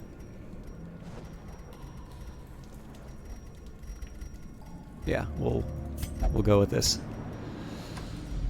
Deep breath. Knocked out the last 2. You won about 170 from a $3 entry. Good work. This, I think, can soothe the mind, so... Nope! True Asgos resolve is tested. Stalwart! Alright, so this was a buff. Many fall in the face of chaos, but not this one. Not today. So the torch won't be as high as it could have been on the Siren fight, but given what we had to deal with, like, I can... I think I can feel okay. I'm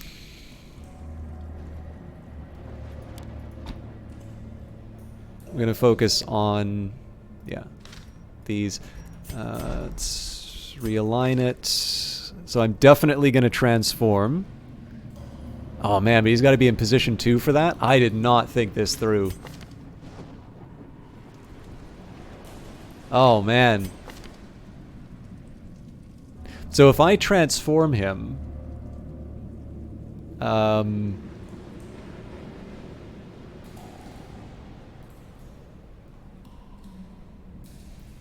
yeah, I brought a bunch of people who work in position 2. Oh Jesus Christ! This is the least effective party against this. All right, Gavinator. Let's send you off in the butt. Was this Curly? Devils have remade the poor girl in their image. Okay, so they've Their got... queen and their slave. Okay, there's no protection, so in this case we're just going to do as much damage as we possibly can before the before people start getting converted. Yes!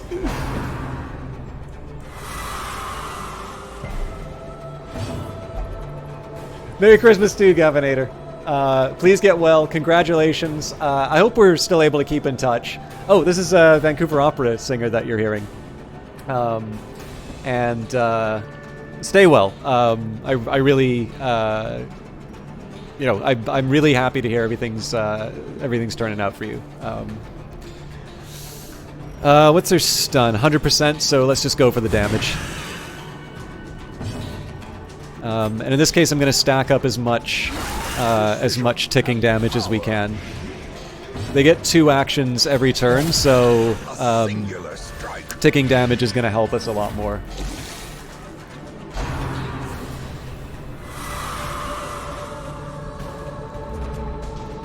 So I'm not 100% sure how I feel about trying to stun my own people. In this case, we're just going to go for standard damage until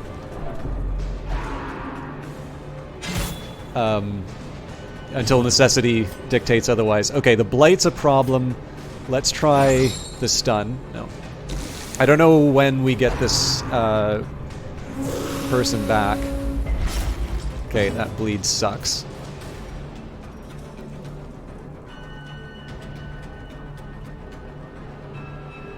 Bellow might be helpful here, but it's going to affect my own unit. Okay. We'll do as much... I think we're just going to focus on doing as much damage on this as we can.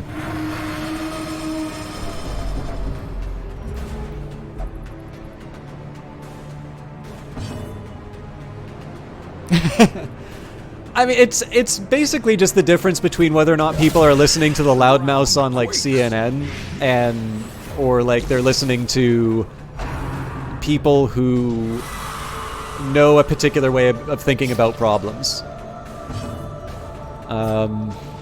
Yeah, I'm not going to touch my own guy.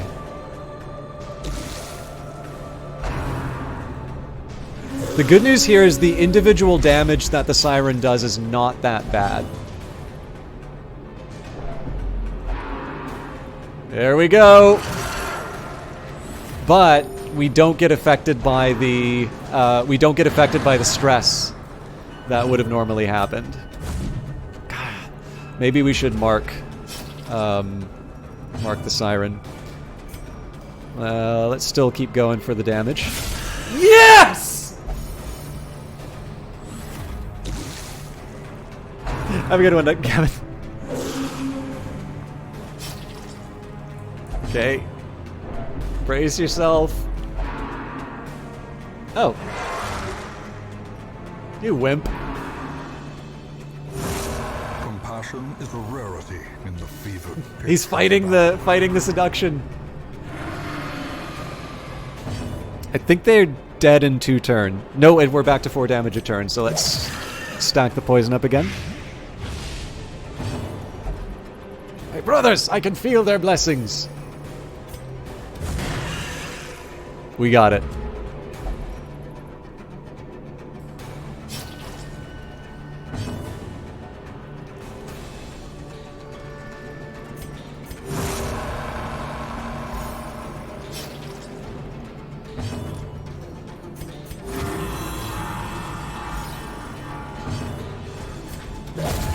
Hideous matriarch, vile queen of the aquatic depths. She has no place in the sane world.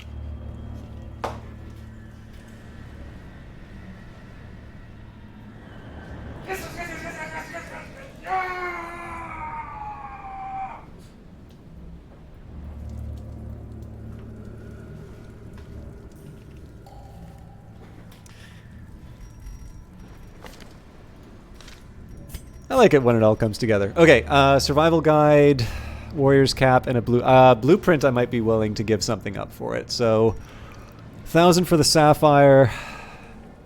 Yeah. I always hate losing money, but I'd spend 1,000 on a blueprint.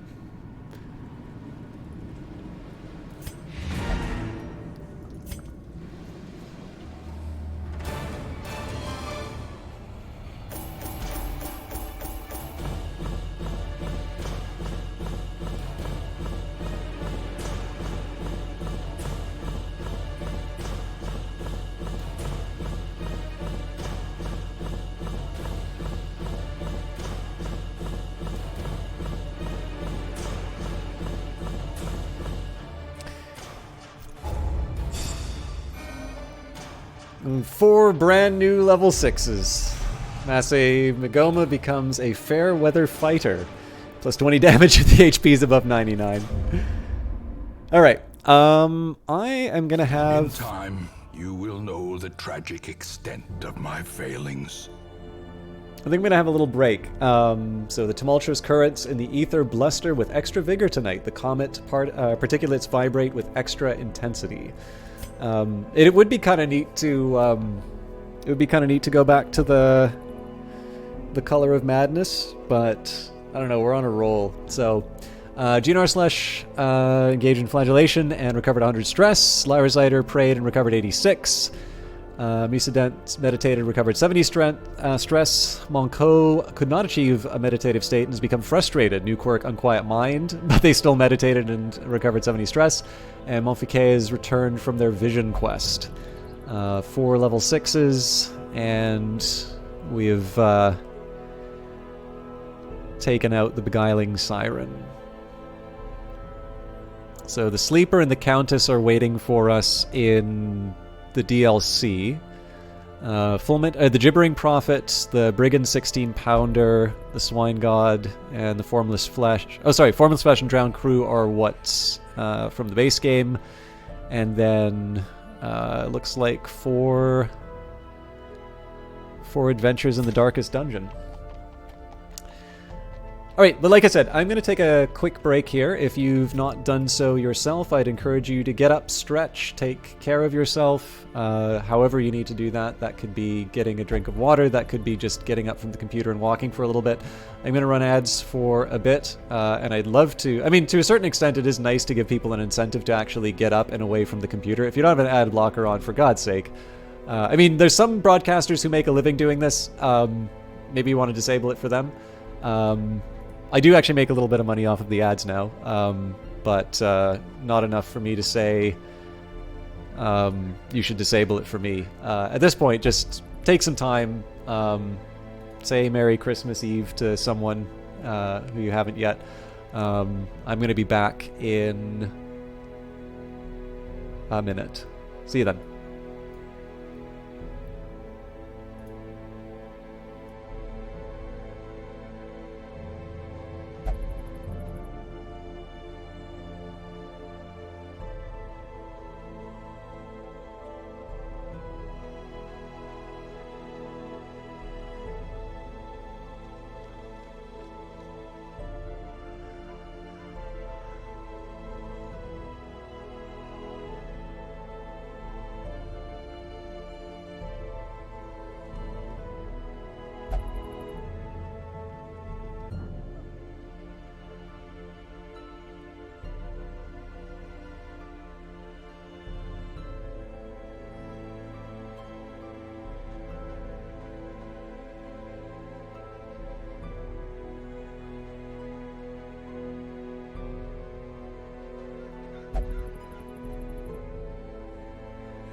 Alright, I appreciate your patience. I hope we're clear of the ads. God, I'm feeling really good about that. So, I guess the question is, what do we do next? So if I'm looking, I guess, okay, so we got a few options ahead of us. If I want to try and take out the Gibbering Prophet, I'm bringing a team level 6 party, basically. What I probably want to do is focus more on leveling people up. And the two most logical places for that right now are the Cove and the Warrens. One to find the sunken crew, and then the other to find, presumably, the Brigand 16-pounder. Now, I'd really love to get rid of Spotted Fever and the Worries from Monfiquet, but this is one of the people who's on their way to becoming a level 4 character, so we're not going to do that. I'm just trying to think. Well, okay, let's see what items we can get.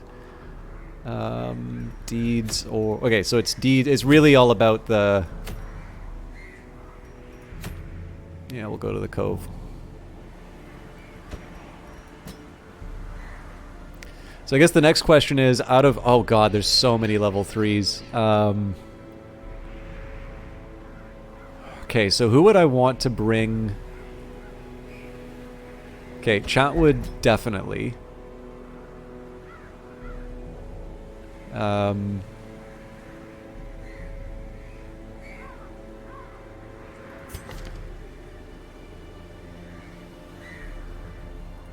Primo seems like a good position 3. So it's either Modit, Plagus... And Kuzwalt would have been a good position 3 as well. But I kind of feel like a Highwayman is nice to have in the roster. I don't think we have any Highwaymen in the upper echelons. Bounty Hunters I definitely undervalue, so maybe... I mean, again, we don't have any heal... Oh, man, we don't have any healing, and I'm going into complete 100 room battles? It worked for us last time. But no, actually, Plagus... Plagus will be our option then.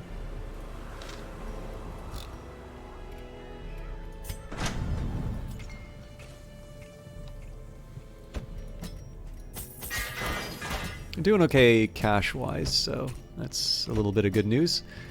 I should also be dealing with stress right now, so... Oh! We didn't get that much. Okay, that's little savings then.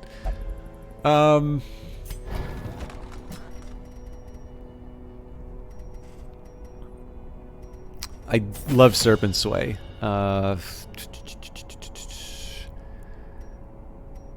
Yeah, this all works for me.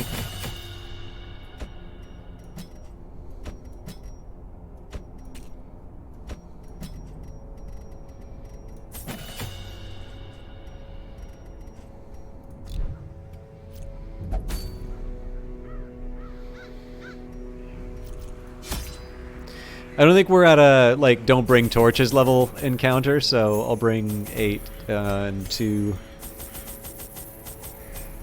We'll pack, like, a little light, but not recklessly. Oh, hang on, if I want to take advantage of the firewood... Yeah, you know what? I should pack a little bit more food. A few more torches, I think. Yeah, so I guess we're not packing light anymore. But on the other hand, I'm not bringing... Like, I'd bring anti-venom under... Oh, hang on, we're in the coves, aren't we? Yeah, so the cove, maybe... I guess bleed is the bigger word. Oh.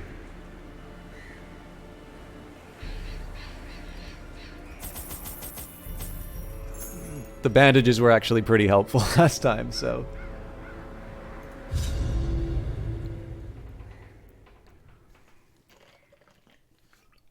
Why did I bring a highwayman?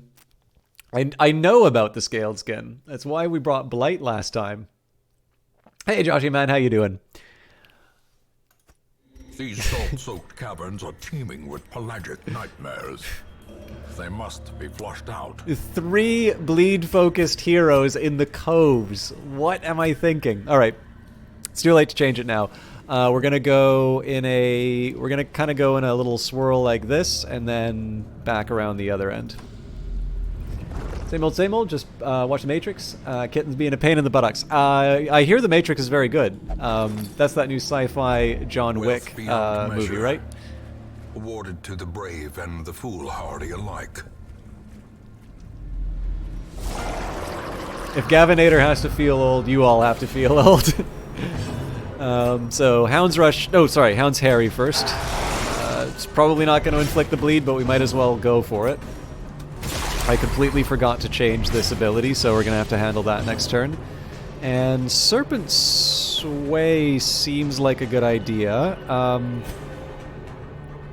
But before I do that, we'll put a little blight on the bad guys. In this case, I think Grape Shot Blast just to spread the love.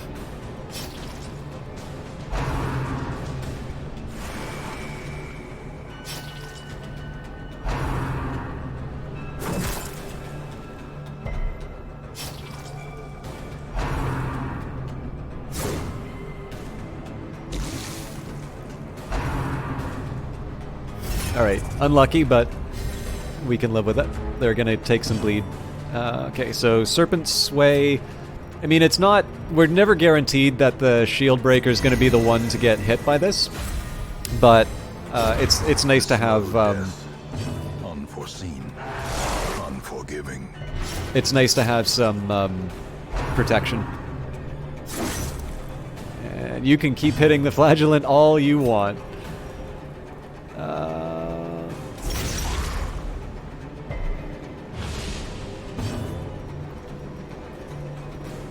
Grape Shot doesn't really have the appeal anymore because this is guarded. This is going to die next turn. So even though the bleed resist is high, I think Open Vein's the right call here. We could try Wicked... Okay, so there's two possibilities here. I can do Wicked Slice or I can do Open Vein.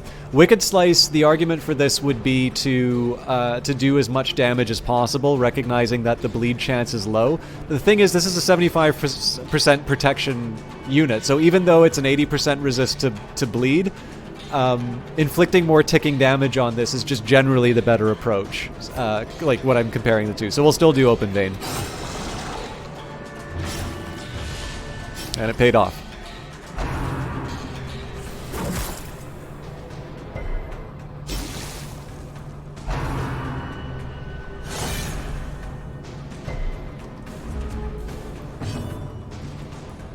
So we can Adder's Kiss.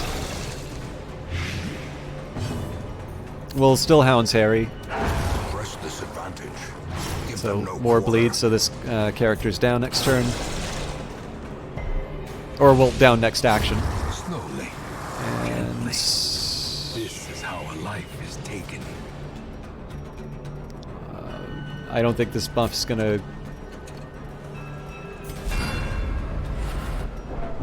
Oh, it causes stress on me. My bad. Your death by inches. Okay, I'm happy with everybody where everybody is right now. The ship's figurehead. You can set it on fire. The great artifact inspires the hero.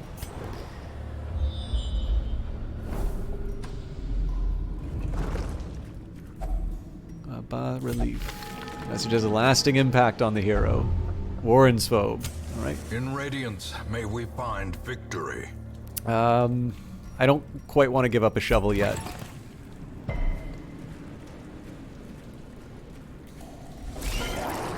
I was worried that one of these would show up.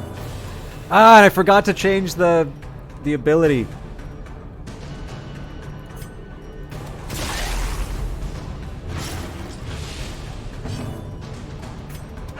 Impressive.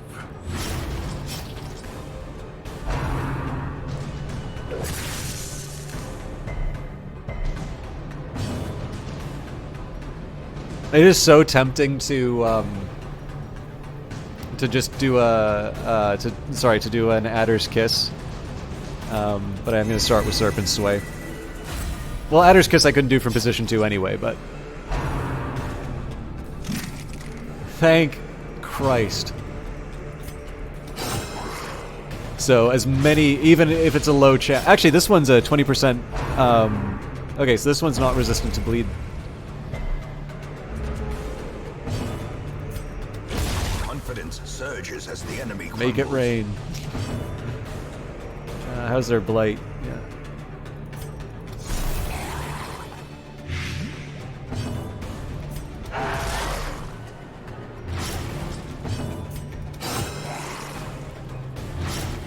Jeez.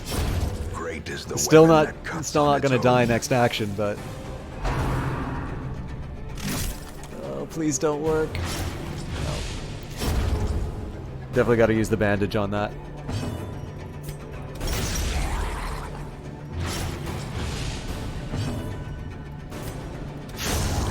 prodigious size alone does not dissuade the sharpened blade.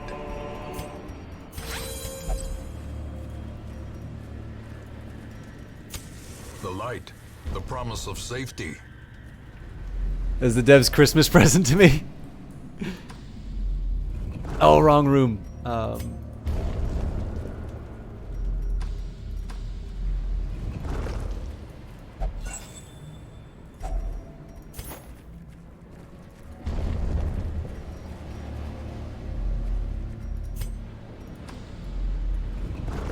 And they're really generous with the torches in this one.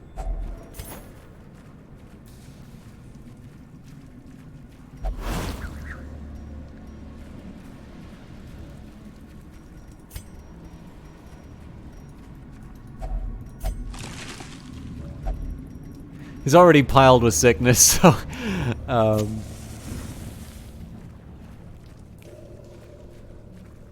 okay.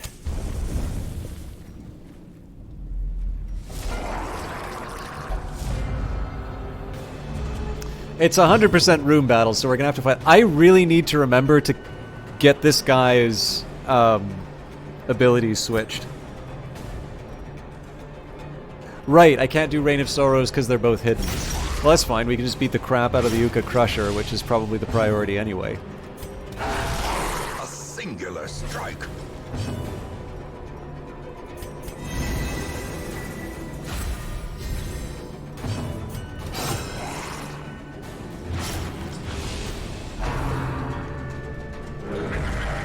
I think that heals? No, it's Sea Breeze.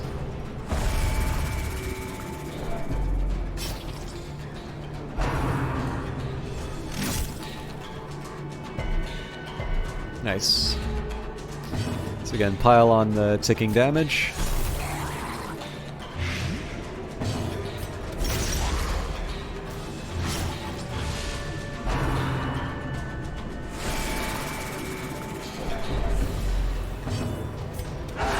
Precision and power.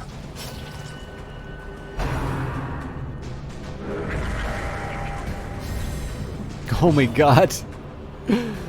We gotta get this thing out and fast. 17 damage. Oh yeah, this thing's gonna die to bleed anyway. I should have probably paid closer attention.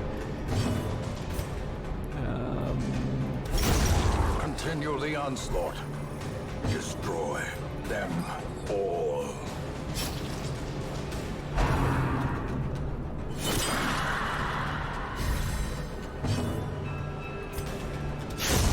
As the fiend falls, a faint hope blossoms. A Book of Holiness. Okay, so we gotta choose what we're gonna kick out. So we don't need keys. I really never wind up using the dog treats. So I think we'll do that. Oh, hang on. I can't get rid of the keys because we've got... Okay. God, how do I angle this?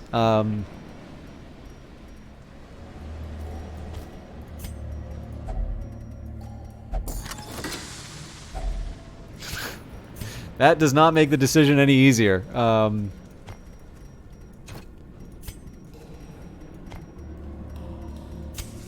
As the light gains purchase, spirits are lifted, and purpose is made clear.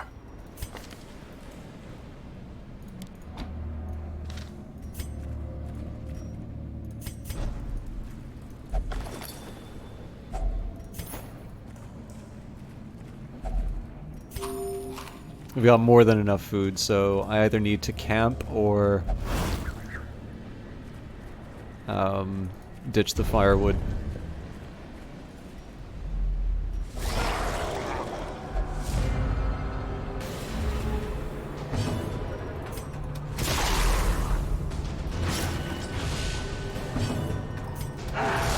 So I'm going to distribute as much bleed as I can, but I do want to sort of put some priority on the energized stinger if I can.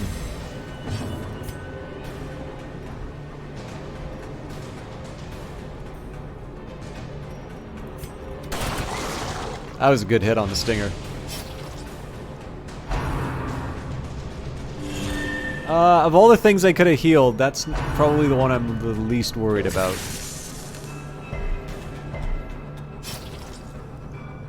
the stun's really going to mess with me, so that's one of the reasons I want to prioritize this one. Again, this is the character who I'm totally fine taking damage. Nobody here really needs healing, so...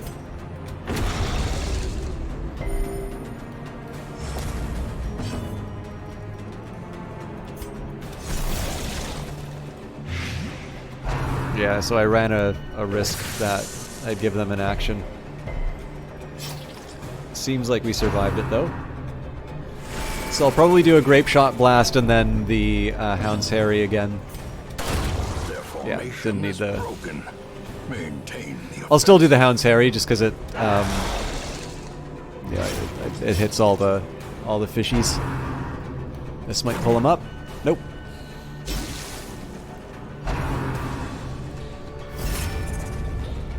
So that sucks because this is a pretty high priority target.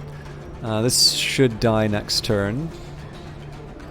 They all should die next turn, so... Serpent Sway.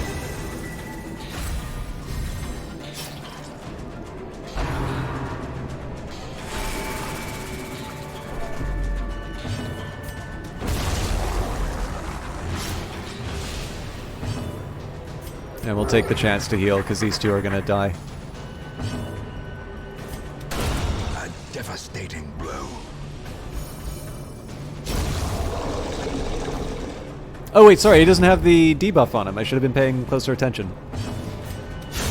Eradicated. Oh man, I really... So... Trifling victory, but a victory nonetheless. Here's what we're going to do. We'll eat some food.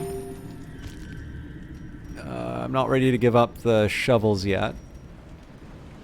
See, the lucky dice I want to hang on to because it's a really, like, this is a pretty good, it's a pure buff, which we don't normally see.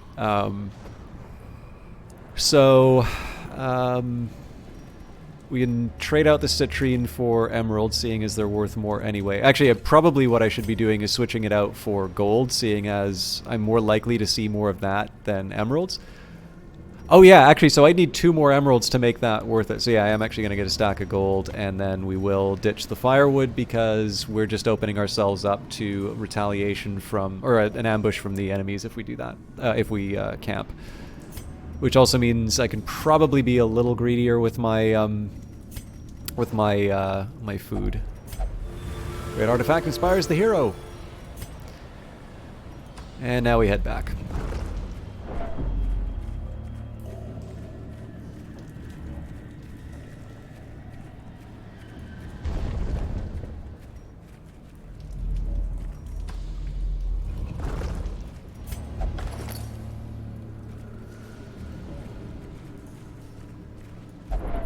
I don't know why I'm voluntarily adventuring in the dark.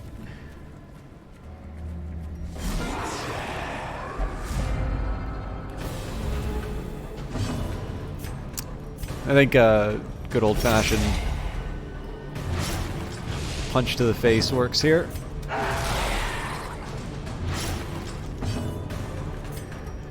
7 damage around. They're already dead, so we will pistol shot.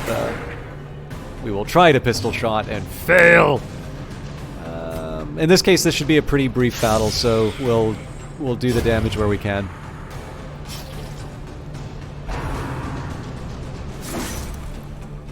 Again, the one character I want to see take some damage.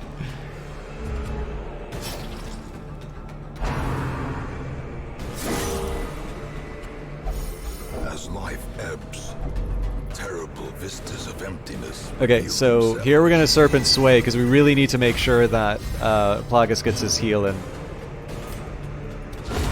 Oh my god!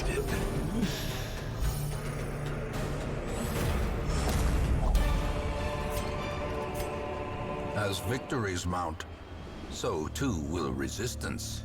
So yeah, honestly, I don't see how I make this work. We're gonna have to leave a lot of loot. You know, the Book of Holiness is really not that good, but I'm probably gonna hang on to it.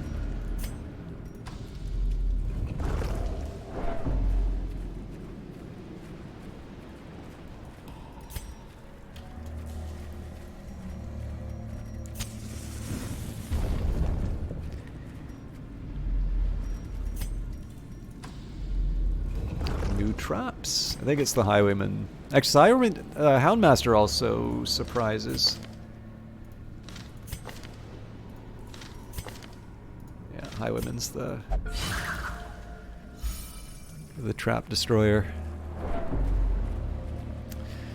So you only have 3 more rooms. Again, it's 100% of room battles, so if there's only 1 more fight left and it's in the first room, we don't need to look at the other 2. We are kind of full on items, but obviously if I can convert some of this, like if I can convert food and torches into something that's worth a little bit more, I should take the opportunity. Alright, well the Slavering Ghoul is going to make it a little harder to send this team back in again, but let's do our best. We definitely want to kill the 2 energized stingers when I can,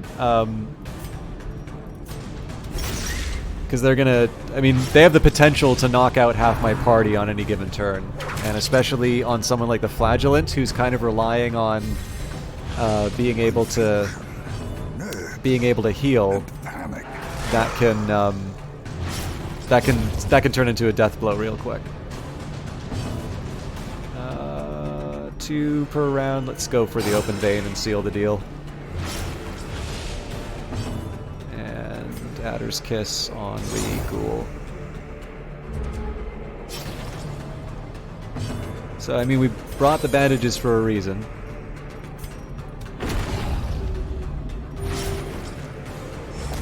Protection's going to be a pain to deal with, but generally punching things in the face is an ideal strategy when you're out of options. Oh yeah, they're done next turn, so... And they missed! So, well, I would have healed, but it doesn't do anything. A victory.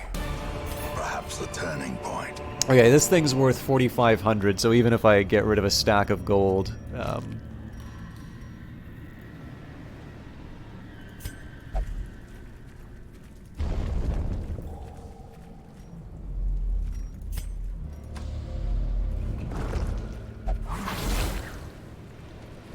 Curious is the trap maker's art, his efficacy unwitnessed by his own eyes. Glittering gold, trinkets and baubles, paid for in blood. No scouting. I think this winds up spooking people. Nope, this was soothing to the mind. I just got unlucky last time. Another misfortune. I hope you never find out, Joshy Man.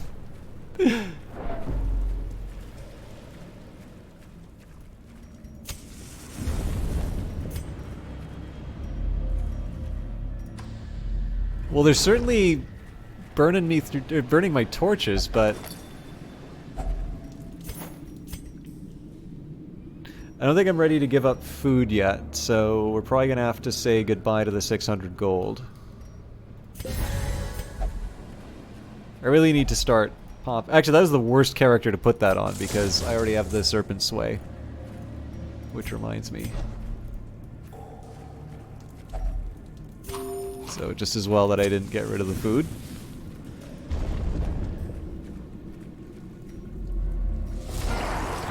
This is probably the last room battle, but I guess we'll find out. A powerful blow.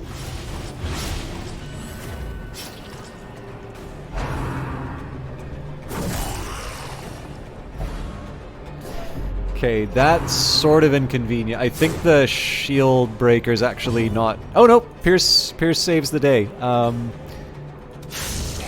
They're done. The ground quakes.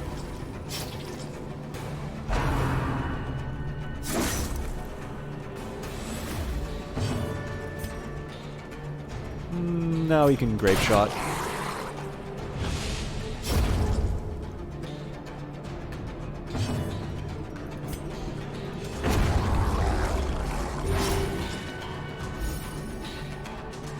This party is very good for this area, it turns out. We haven't really been affected by the bleed. I mean, I find that in the Cove anyway. It does warn you that the fish do have a bleed resist, but it sort of feels like in practice Well, like you can see it, right? The pelagic wide mouth, 70%. This one's debuffed, I think, because of the open... Well, no, it couldn't have been open vein. Oh, it was the... Right, I put the bleed... Oh, yeah, no, that's it. It's because I brought the flagellant that they're struggling with the bleed. That's why that's... that's why that's being so effective. Well struck.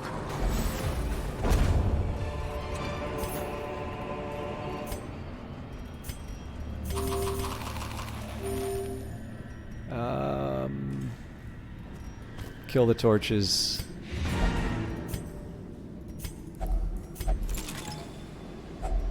Packs laden with loot are often We don't low need on any of this.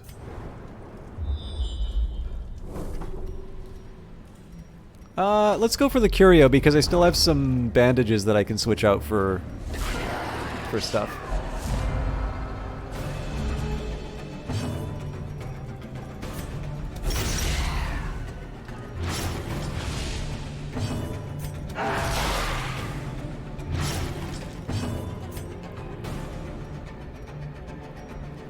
I'm kind of doubtful that the pistol shot will seal the deal, but yeah, worse than I thought.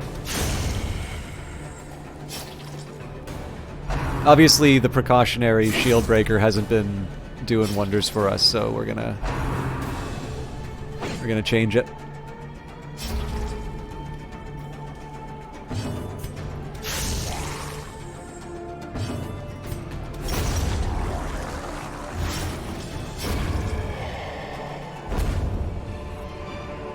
And These nightmarish creatures can be felt. that's They probably can it, be but we're close enough to the pack. Like, there's always the danger that we get a food event, but... So, Finding the stuff 500... is only the first test. Now So- it must be carried home. If we'd done something like keeping the Onyx, this would have been a good time to switch it out, but clearly all this stuff is worth more, even if I just wind up selling the book and the... Oh, actually, there we go. And then this is already empty, so there's no advantage.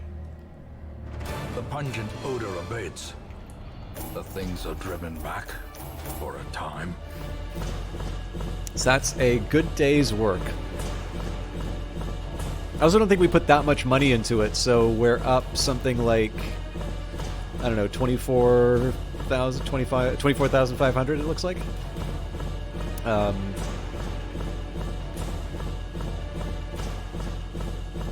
And we're certainly doing well as far as crests. Okay, so a couple level 4s. It'd be nice if they were going up sort of at the same rate, but can't complain too much about In that. time, you will know the tragic extent of my failings. So I think I forgot to check the stagecoach last time. So level 2. So unless I've got a level 1 grave robber, that's not really going to help me. So clearly the temptation would be to cure some of these diseases, but their stress isn't that high, and we've got kind of a head start on leveling them up, so I'm a bit more tempted to send them out again.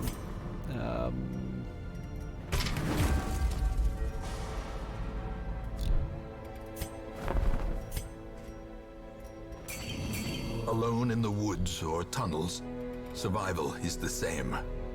Prepare, persist, and overcome.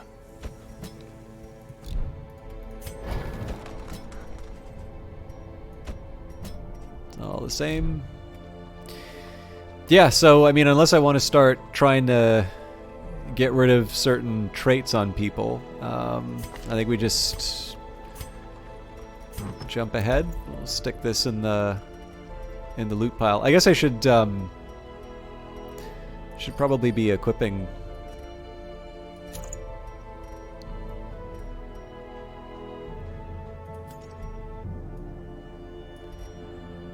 Uh, 4 speed if HP below. That's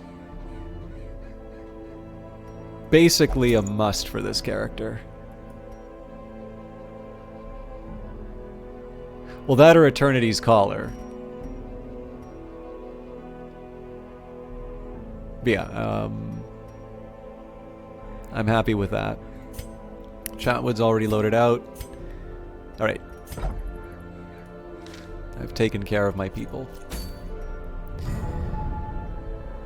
Okay, so we've got the Warrens, which wants 100% of room battles. Curse-carrying insects have begun to spread over the estate, so we're probably going to have to start dealing with more blood events coming up. Again, I'm not eager to subject my people to it, so we're not going to do Crimson Court stuff until we start getting the... until people actually get the disease. This will help me overall... Well, okay, so busts are a pretty high priority.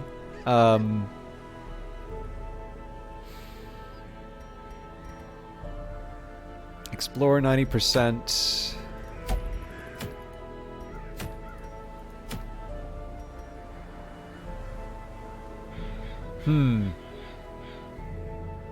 Straining padlock's not a bad item. So there's one argument which says go for like the long events, which will give you the most money. Oh man, the Book of Rage would be really good on flagellants too, but there's just so many artifacts that we're already piling on them. I don't think I can use it. The only thing I'm worried about for the long ones are we might have some stress problems. But yeah, I don't know. Warren's kind of seems to be where I should be going with this. So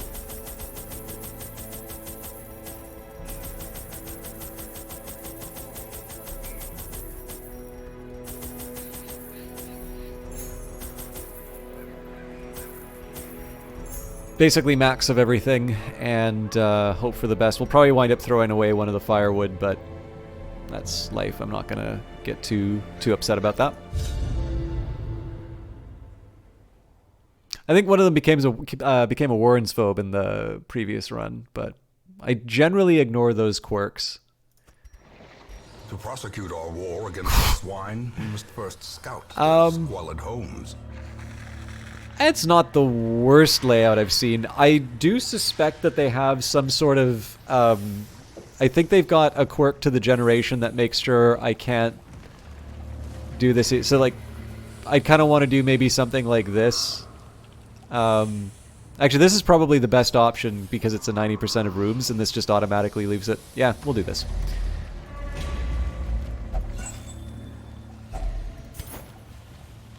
Blight's not going to be as helpful, so I think in this case we'll do more Serpent Sway. Scrawlings forever change the hero. Unyielding. The light, the promise of safety. And this might be the last dungeon tonight, depending on how quickly we can get through it. Bad change. God-fearing. Alright. Does this mean they can't... Okay. That's fine. I thought that they might have something that that kind of like prevented them from praying. An old journal entry. Oh man, it's been a while since we've seen one of those. Oh, do they not take up inventory space anymore? I should probably read those again. The way is lit. The path is clear. We require only the strength to follow it. It's a very quiet run so far. The match is struck. A blazing star is born.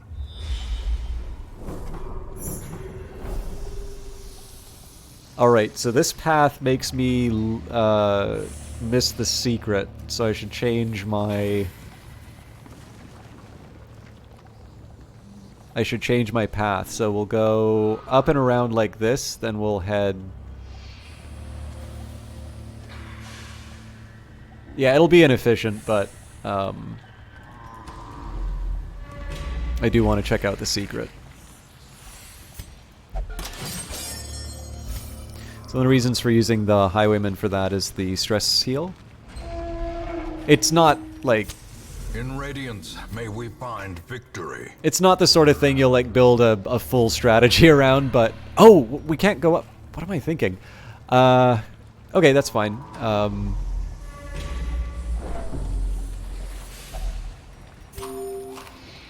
Yeah, we're definitely throwing away some of this firewood. As the light gains purchase, Oh, spirits hello. are lifted, and purpose is made clear.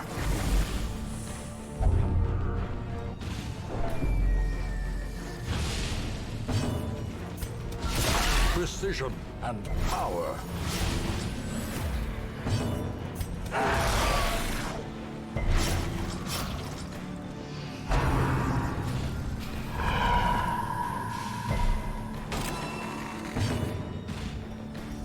Blight's not going to help us here, so I don't know, just pick to the face. Spear to the face. The slow death, unforeseen, unforgiving.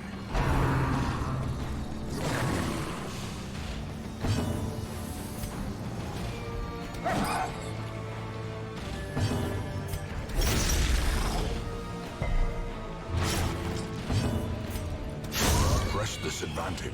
I probably should have Them seen, no quarter. we were doing 6 damage, so.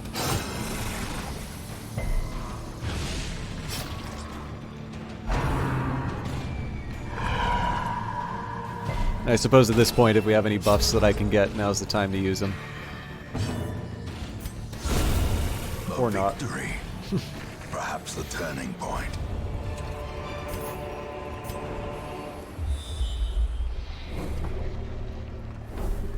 This looks like I signed up for a few fights, but that's life. I'm gonna do a similar, like overall the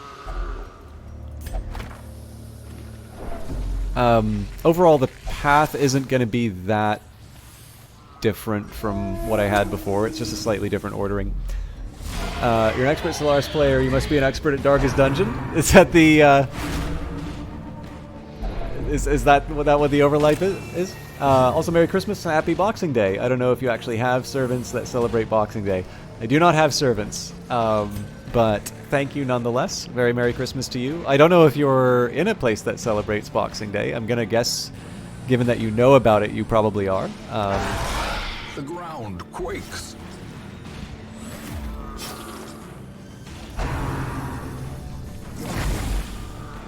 When this guy charges, it sucks. The Flagellant is not having a good day. Okay, so I think this thing's pretty protected against Blight, so in this case we're just gonna go for as many hits as we can.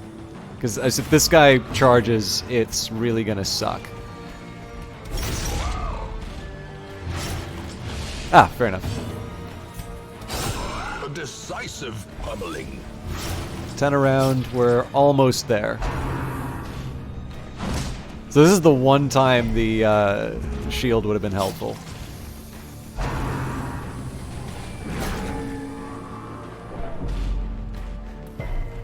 The shield breaker's one of the ones where I'm actually okay with them being pushed back. Most of their abilities move them forward and backwards. Black Plague, alright? A singular strike.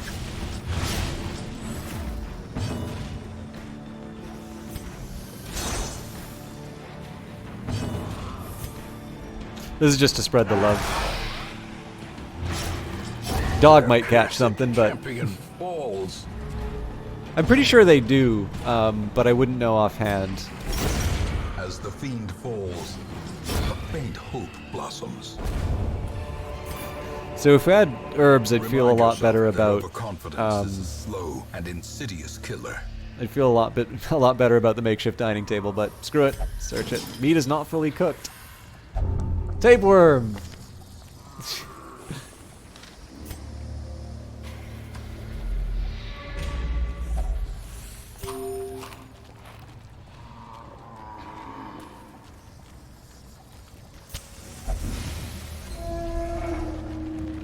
That's really messed with my food.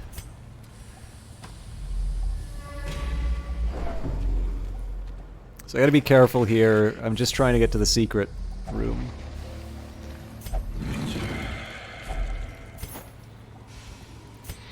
So now we're going to head back and take the room battle with the Curio instead.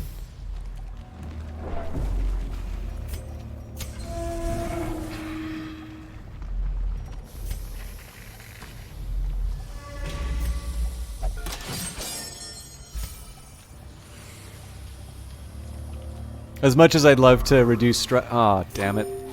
As much as I'd love to reduce stress on the Flagellant, they're not really equipped for traps, so...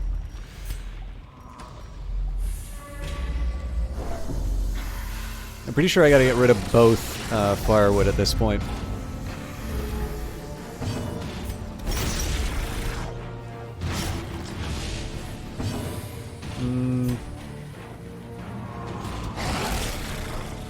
This will be a stress machine, but I think we're in a good position to really hurt the corpse eater. Yeah, we should just pierce it.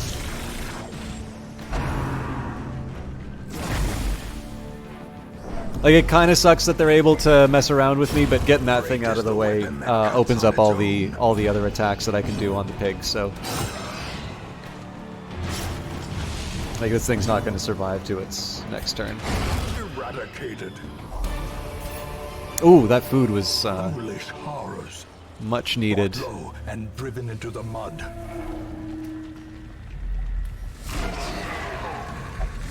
This is going to be a tough one.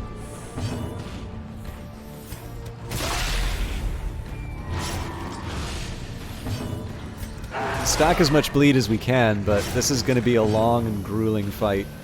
We'll put the bleed on the protection. Devastating blow.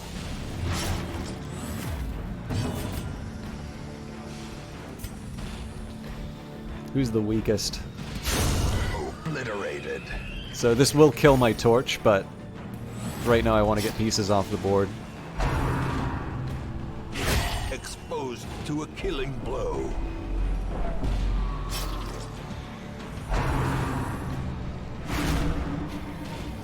I mean, they're playing it the way I would. We're probably going to have to deal with consequences.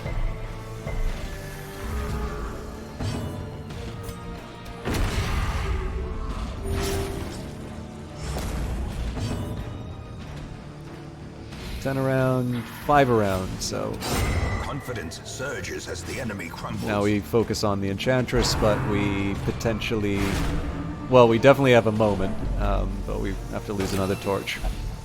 Plagus, rapturous. The human As the mind, burden grows, so too does my purity. like a robin's egg.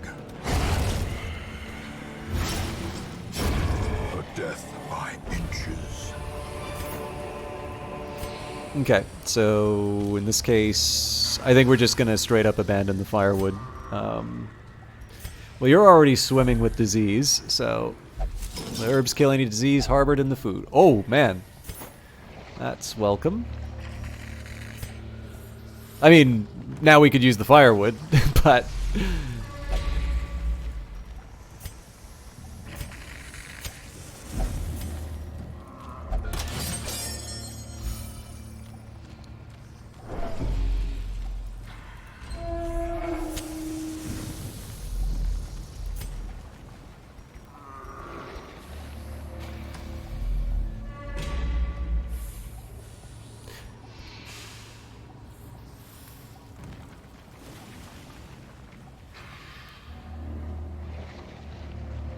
I'm gonna go like this,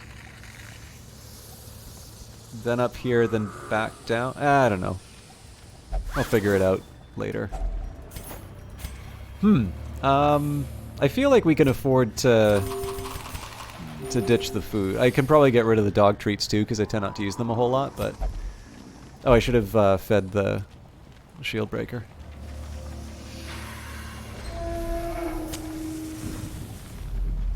Yeah, it looks like we over-prepared for this one.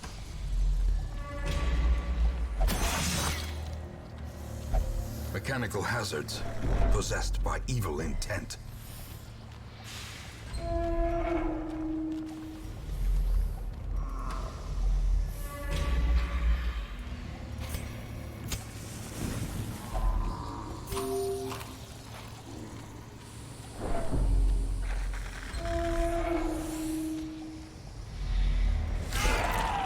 Oh! Do not attack you. It is the light that seeks to purify you. Well struck.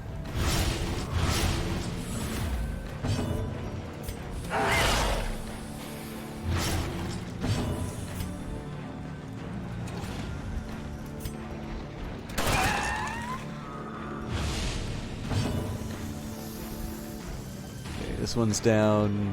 We can't kill this one this turn. I'm still going for it though. Slowly, gently. This is how a life is taken. I'm trying to avoid getting the Crimson Curse if I can. Oh! Nice. Number 2.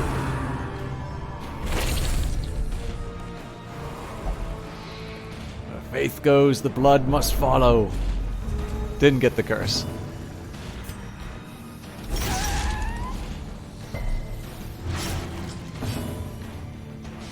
I think we'll still spread the love here. 4 and 7. Okay, so he's dead. So if we can focus on the Supplicant. Supplicant is pretty weak to... Yeah, we'll open Vein. Destroyed. Okay, so I take the time to heal, except that the people who need to heal aren't able to, so... Maintain the offensive. Be wary. Triumphant pride precipitates a dizzying fall. So we'll start by ditching the dog treats.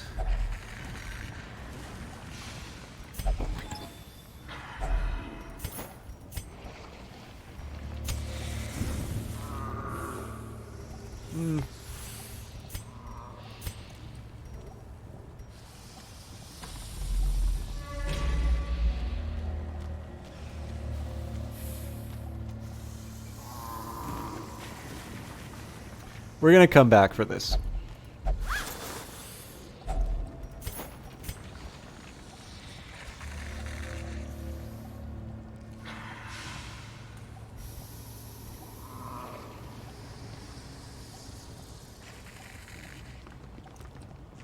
I hate that I'm doing this, but I'm gonna leave the gold. It's not quite worth it for me yet. I need to hang on to a torch for the big event.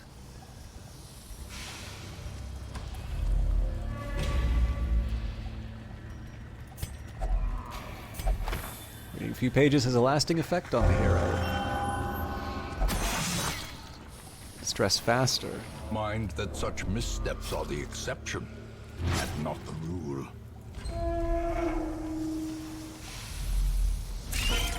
Huh. Piece of cake.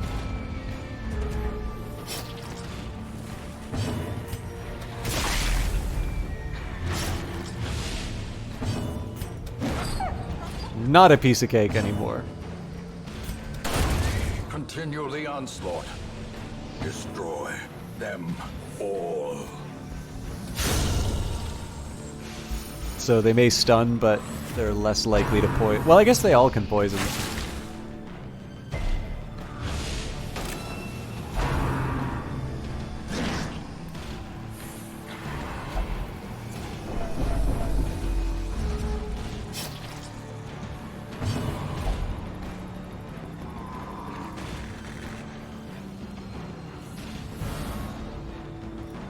I'll live with that.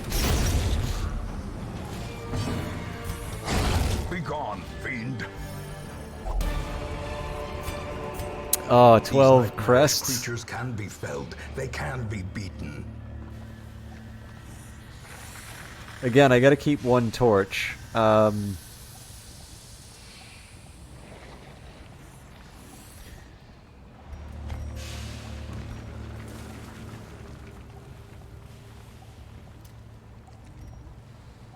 I'll work with this for now.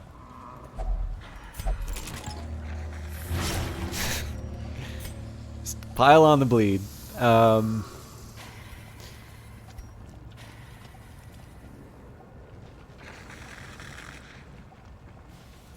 We'll head down.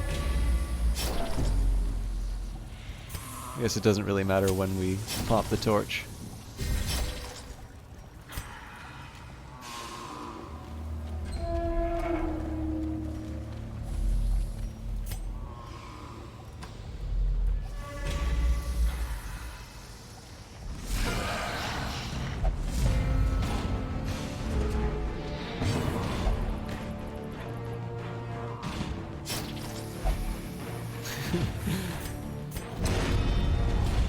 I'd love to do some damage, but maybe it's a good idea for us to heal up our people.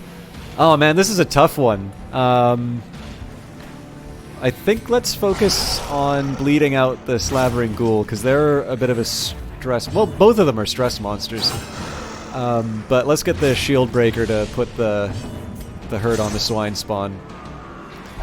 Every time I'm relying on them, they... Man, these two are just petri dishes at this point.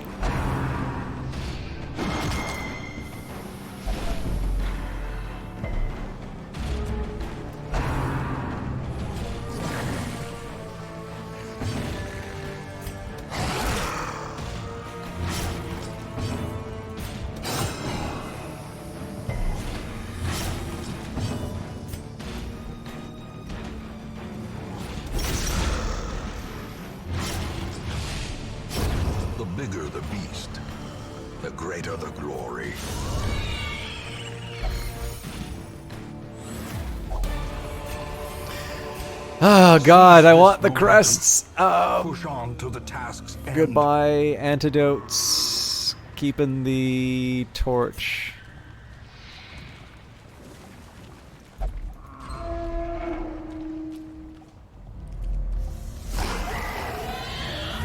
This is gonna kill my stress. Maybe my heroes too.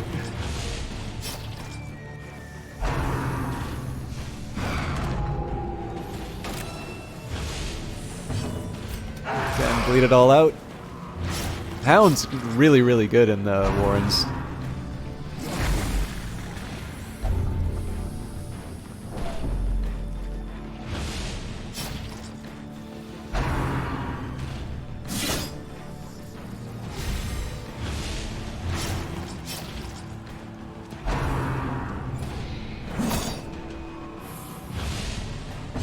That's quite a bit of damage there. But you know what?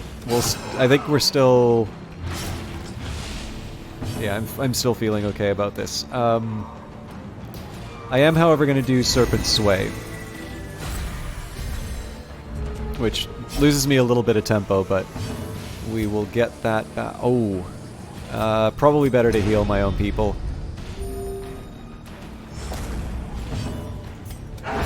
Especially because we do so well in terms of inflicting bleed on everyone. Well, you're just giving him what he wants.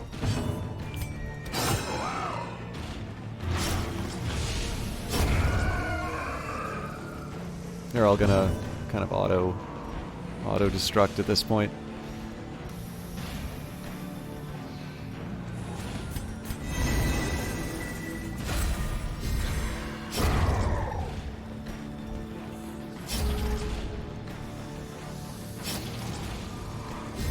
This should be a chance to heal. Perform beyond one's limits.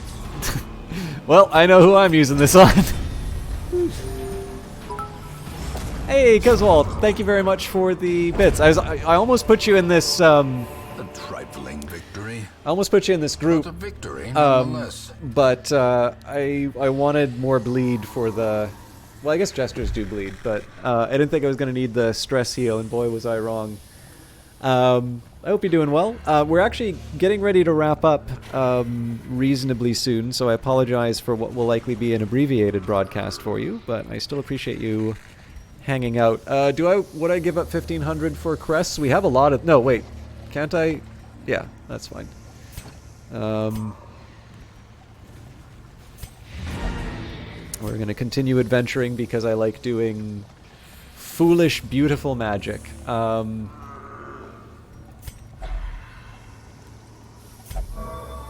Sinful behavior is... a sinful behavior, and it's God-fearing that goes away. Of course it is. So, we'll carry on. I was going to feed my flagellant... Nah, we should still do it. I don't know, what do you think? Good idea? Oh, this is definitely a good idea. 100%. This is exactly what heroes do. Come on. Gimme. Seriously? There we go. It says, the sacrifice of fire is the gate to ruin. Place a torch if you crave the void.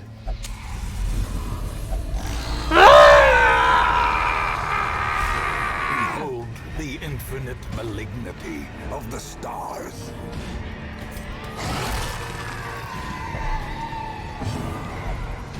Do not question the way! That's what I would have done anyway. We are definitely Serpent Swaying this one.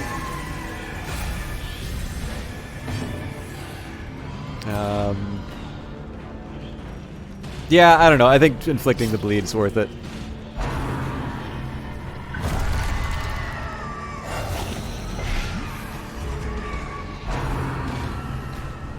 It's been a while since I've done the done this fight, so.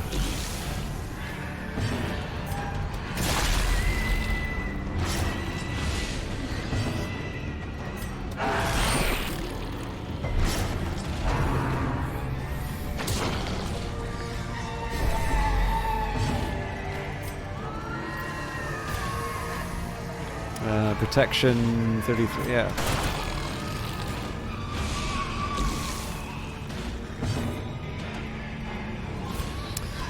Don't have the reach. Let's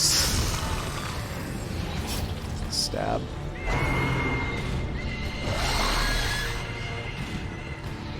God damn it.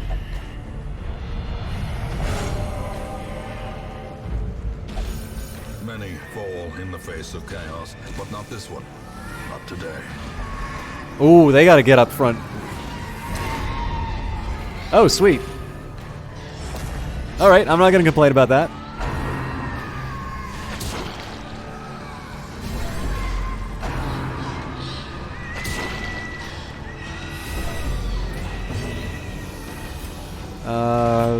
Okay, moving back's the right call here.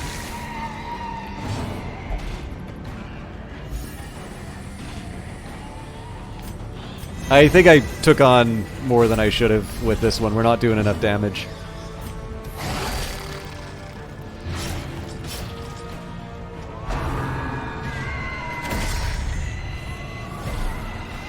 Okay, that just opened them up to a world of pain. God damn it, this thing just hits like a truck.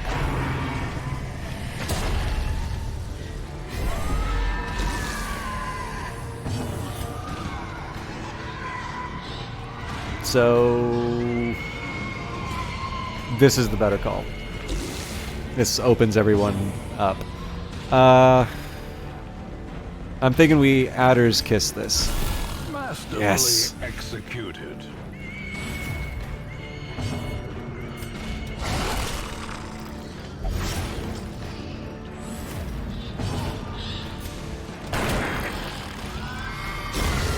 The space between worlds is no place for mortal men. They gave me what I wanted. Injury and despondence set the stage for heroism or cowardice. As life ebbs. So it's possible that the fanaticism's gonna screw us here. Nope, we're good.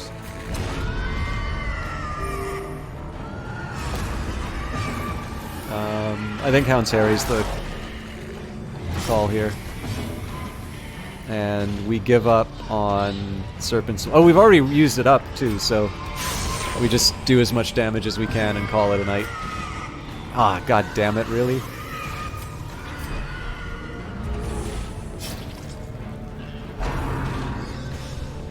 This could be death. Reeling, about to break. No, because this thing's gonna die next turn. We won.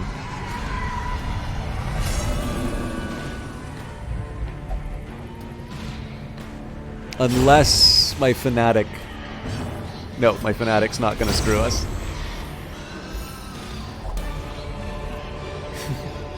Success so clearly in view. Or is it merely a trick of the light? That was such a stupid and reckless thing to do, but I'm happy I did. Okay, Ancestor Scroll we're keeping, money we're keeping. Padlock's actually pretty good because it's a pure buff, so we'll stick that one in there, and I think we'll give up the 500 gold unless we can... Yeah, we can get a little bit of it. But that's a good night's work. Seem a little less impossible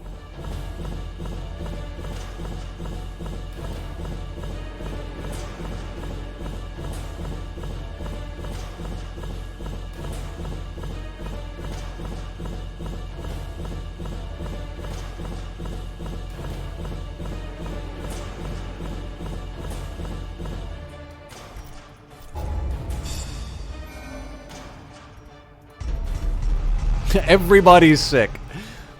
And Grimo apparently got the syphilis from Plagus. I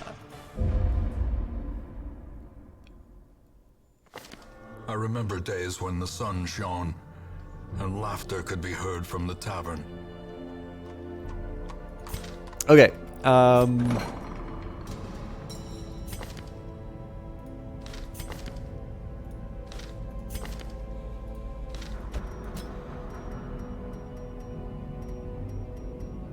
I think the worries is actually the one I want to kill the most.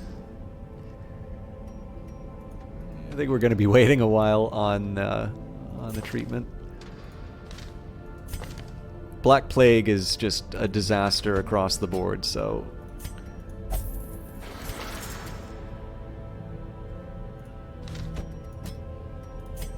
So this whole crew is going to be out of commission for a while. Cremo was yeah, so they were God-fearing, but not anymore. So you can have a drink. I don't think you're allowed to go to the brothel right now. So I do notice that that was an oddly light dungeon. Like, obviously we voluntarily took on a hard fight, but it was pretty forgiving overall. Okay, so we're gonna kick out Lacey in order to get a slightly higher Hellion. The task ahead is terrible, and weakness cannot be tolerated. Rest of it, I think we're in good shape. But yeah, so I did say that I thought I was on the last run, but I'm not at my usual time yet, and I try to do a full broadcast. And more importantly, Darkest Dungeon's a ton of fun. So let's embark. Looks like we do have some options for lower level people as well. So there's a long run in the Cove, which is... ooh, yeah, that causes me a little difficulty, actually. So I've got a short run in the Weald, but we can already see the Brigand 16-pounder. We got a long one in the... okay, so honestly, I'm not... Alright, have a good one, Joshy, man. Thank you very much. Merry Christmas. It's past midnight, so it's definitely Christmas now, so... but, yeah, I don't know. I think... even though it's long and I really didn't want to do a long one, it feels stupid to just like not take an opportunity I want. So we'll grab the higher level Hellion. I think actually this one's good for position 4. Sungif is good in 3. And, you know, I like my flagellants.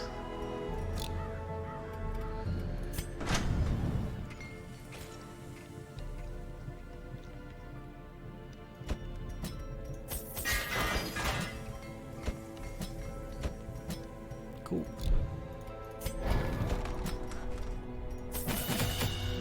This is a good one. I mean, we're certainly not short on cash, but I don't want to get too reckless about it. We should probably start equipping them with some items too. So.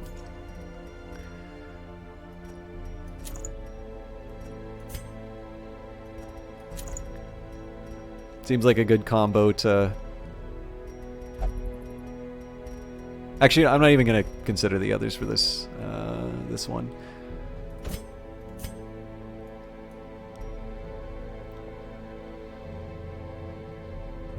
Okay, so problem here is the low torches. I mean, there's a way I can fix that, but I feel like if you do a long dungeon with no torches, you're basically asking to have everyone freak out.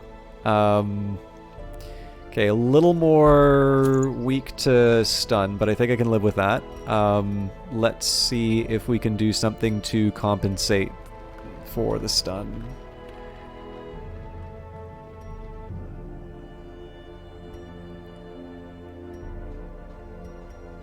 Ancestor's Pen is pretty tempting.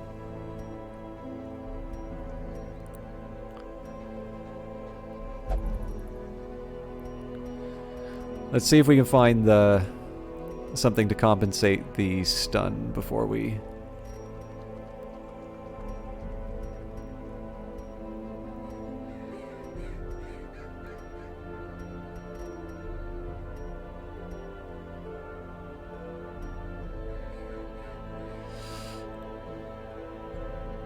Brawler's Gloves sure is tempting.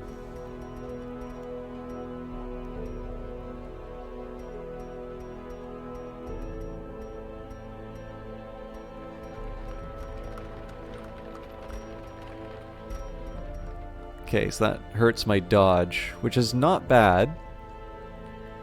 Well, but it makes... I don't really have a stun skill to...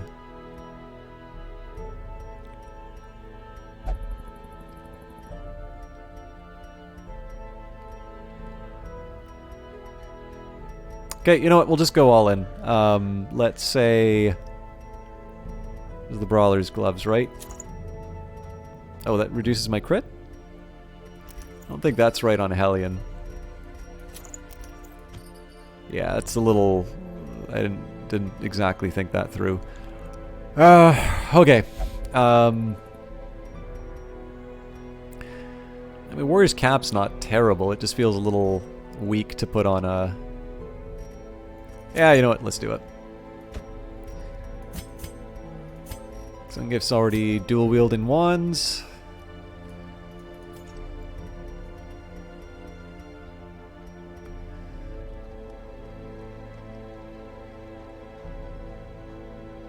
Well, I mean, I can't put it on anybody but the Antiquarian, so...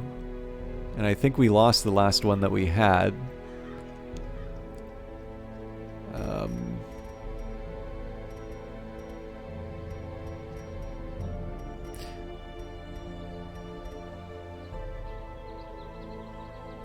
Actually, the Hag's Ladle's pretty good on this one because we have...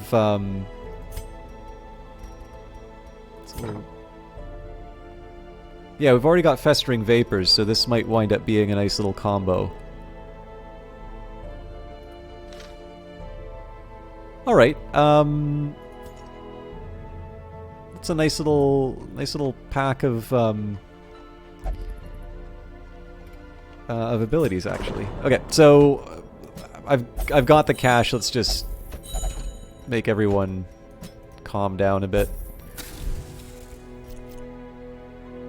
And on to the cove.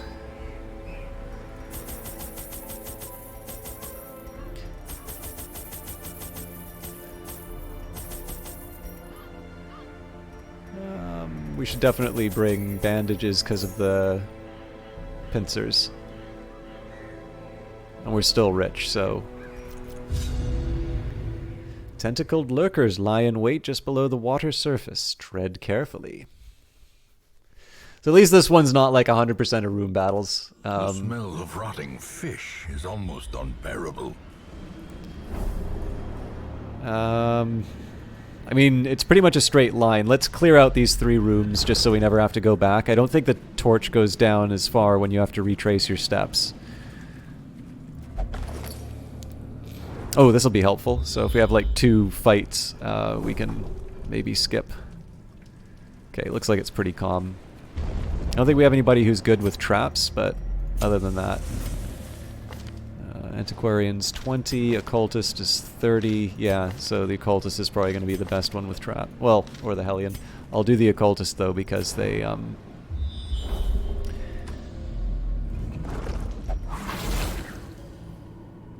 Ambushed by foul invention. The Hellion's going to be already working on some tough stuff. Fish ate more than its fair share. Cool. We don't have fights coming up, but we still generate stress.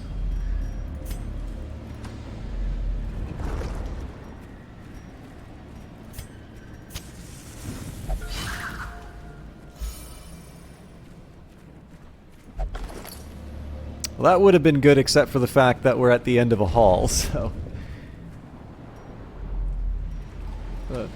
Uneventful start. We'll have not just a room battle, but a battle immediately following that, which is a little inconvenient. The way is lit. The path is clear.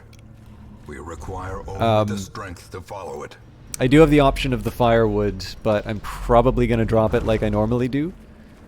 It'll, I think, mostly depend, as it always does, I think it's mostly going to depend on how much food we have. But...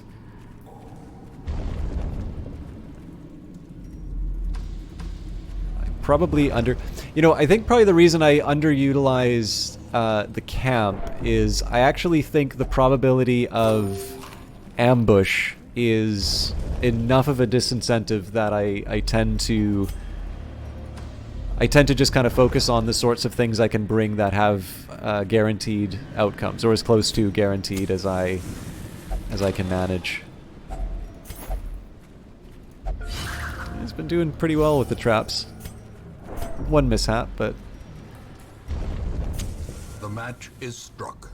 A blazing star is born. This is not too concerning. Oh, god damn it. I need to remember to check everybody's skills before I go too far. Obviously, I'm going to do Iron Swan. That's not that impressive.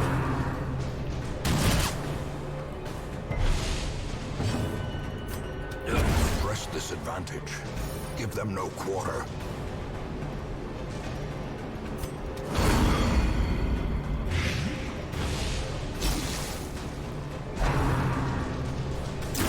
Ow. Quickly the tide turns.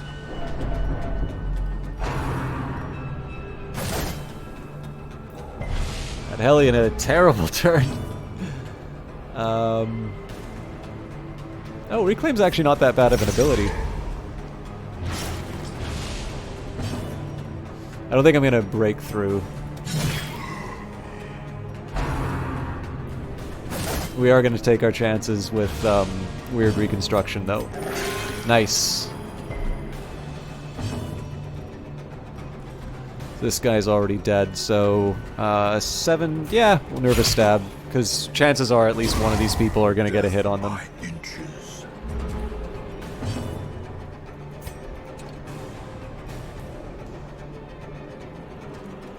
Oh, wow. That trade-off actually isn't as good as I thought it was. As the fiend falls, a faint hope blossoms.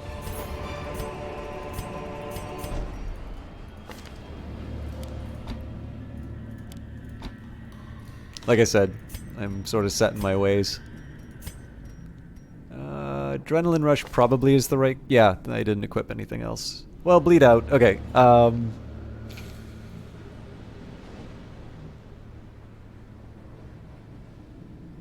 No, actually, this is a pretty good one. I completely forgot that Adrenaline Rush will cure debuffs.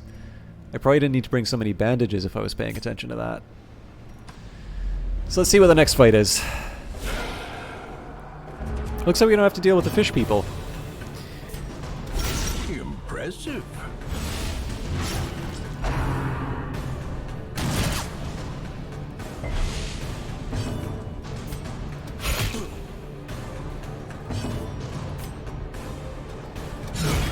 Beautiful. Decimated. So no Abyssal Artillery will have to do the sacrificial stab. The slow death. Unforeseen. Unforgiving. And we get a free torch. This expedition at least promises success.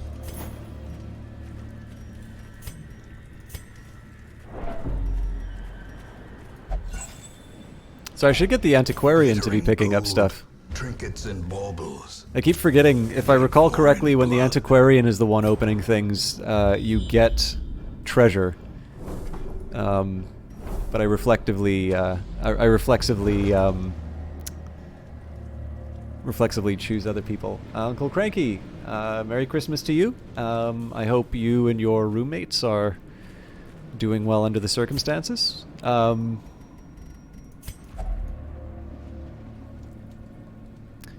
We didn't bring shovels. A fortune. waiting to be spent. That's gonna suck in a minute. Ah, these things. I gotta be really careful with the drowned Brawl. Let's just put as much bleed on it as we can.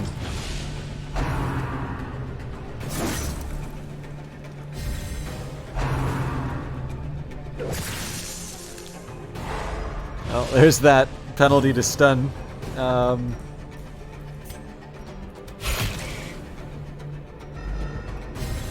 This is a really nasty little combo. I am going to sacrificial stab this thing. Obliterated. Good news is I can draw some blood out of it in a minute. Their formation is broken. Maintain the offensive. I don't think this thing's dodge is all that great, so let's just poke it. Destroyed.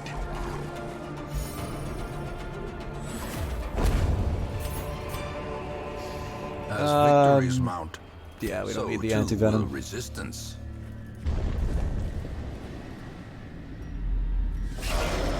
Oh my god. Like, you thought that was easy, huh? A devastating blow. Ooh, okay, we're Iron Swanning. I'm gonna do Blight on the Drowned Thrall. Back to the pit.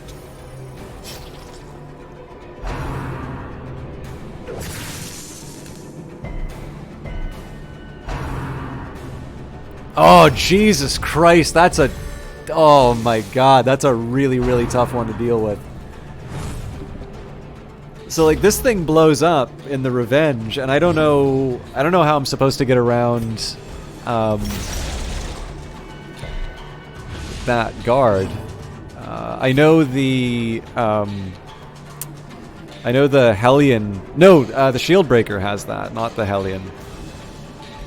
So, I mean, our best option, honestly, is just to do everything we can to the Pelagic Guardian and hope for the best. I am going to try Festering Vapors on the Drowned Thrall, just to see if that breaks through. I'm pretty sure that's just going to hit the Pelagic Guardian. Yeah. But, I mean, I'm happy to do the damage to it. This is how a life is taken. Brace yourself. Yeah. So Pelagic Guardian and Mr. Boom is my new combo to fear.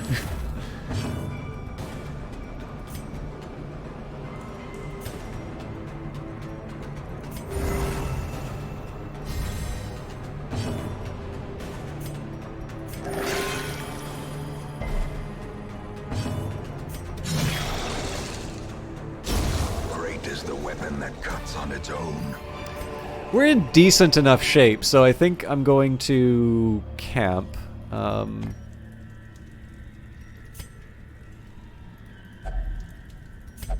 Great artifact inspires the hero. And a moment of respite.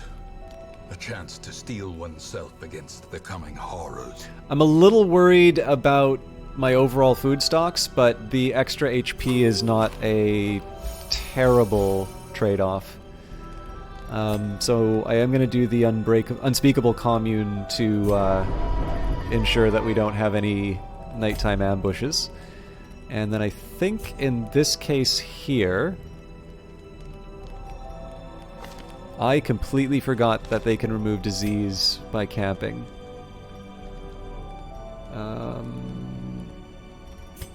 Wow, I really should have thought about what their camping skills are.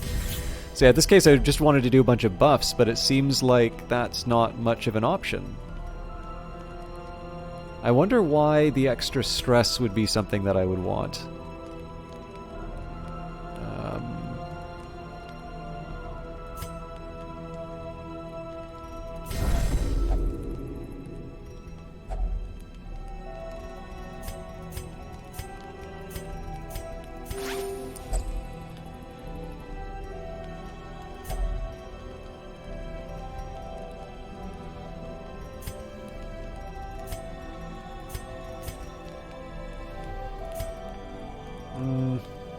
I'll take the extra trinket. Whoa! Oh my god. Yeah, we're getting rid of Suffering Scholar.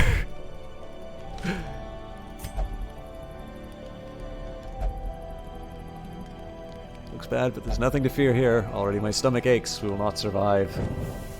Thanks for cheering the group up there. Spirits are lifted, and purpose is made clear. Oh, it's plus 20 damage if stress above 80. Okay, right. So I do actually want this guy to be stressed out a bit. But yeah, Martyr's Seal is definitely where we're...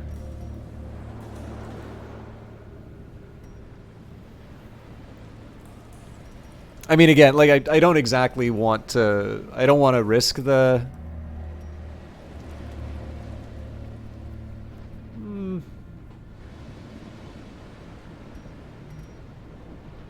No, you know what? I still think it's worth it, even if I don't use it that much.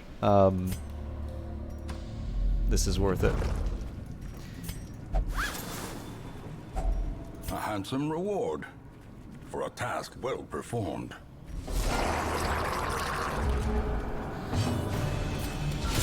Masterfully executed.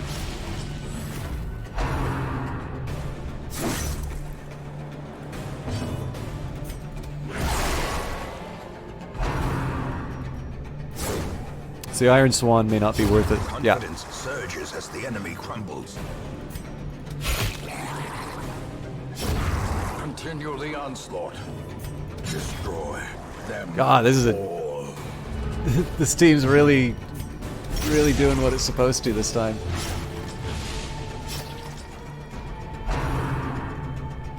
Alright, bit of damage. Maybe the occultist will get a turn. I am gonna take out the corpse. Because it's bleeding already, right? So this gives us a chance to do the fortifying vapors and then the weird reconstruction.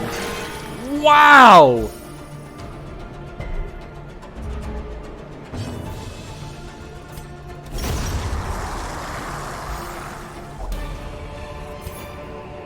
A trifling victory, but a victory nonetheless. Oh. This is where we're gonna get a bunch of stress and damage. But let's get some treasures. I'm mad at myself for forgetting to bring the shovels. Somebody's getting the Crimson Curse.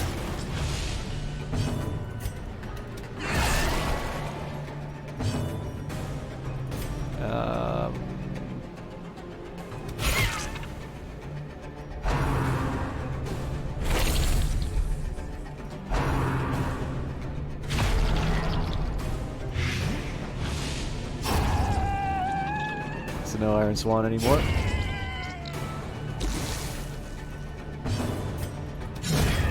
Annihilated.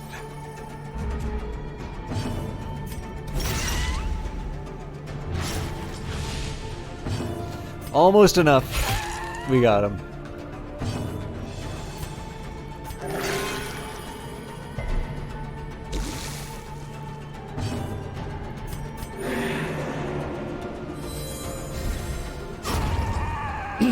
This team's doing really well. So we'll kill the firewood. I don't see a future where we can use it. I'll hang on to the skeleton key because Jade isn't that compelling. But I'm probably gonna have to give up some stuff soon. Wealth beyond measure. I do want the crest, To the brave so and the we'll give up the alike. citrine.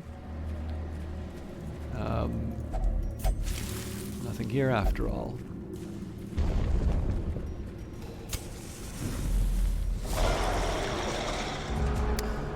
Two of these, really?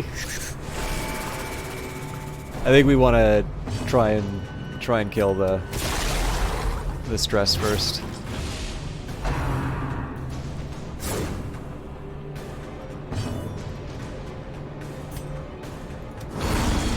I probably should have doubled it up on this guy, but We are going to be doing some damage to the back row.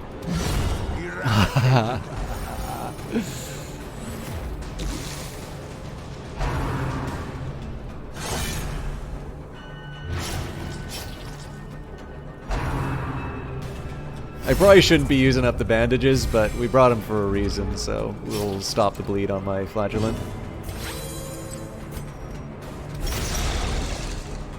I could have hit him, but in this case we'll go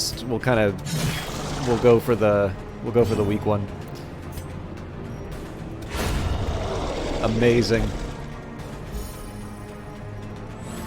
So festering vapors on the Pelagic Guardian when I can.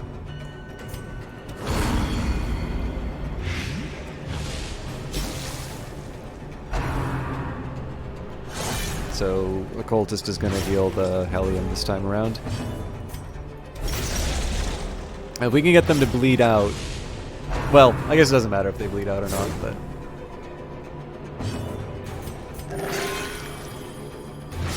And they're now bleeding.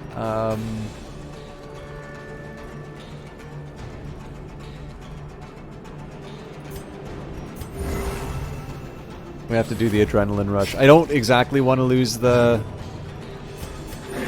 I'd rather not lose the tempo, but they're still guarded, so it doesn't really make that much of a difference. And getting rid of a debuff is nice. Alright, they're done.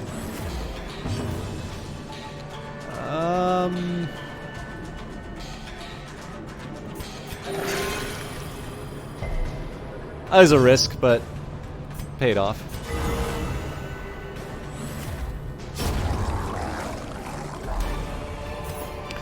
Cool. Be wary. Triumphant pride precipitates a dizzying fall. So much stuff. So now we're gonna have some sadness. Actually, we're possibly gonna have double sadness because we don't have enough food to sustain another event like that. But more importantly, we're gonna have to crawl through a ship's hull with our bare hands. Another mariner, another misfortune.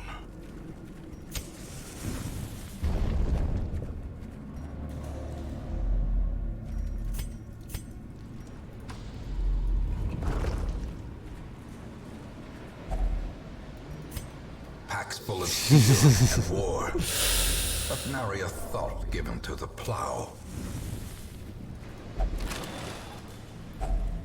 If only treasure could staunch the flow of otherworldly corruption.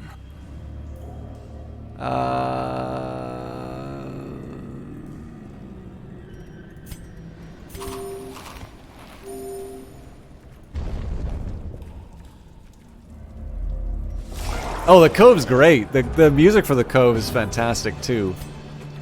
Man, the Deep Stinger is such a pain to deal with, but the combo of the Rain of Sorrows and Abyssal Artillery is too good to pass up.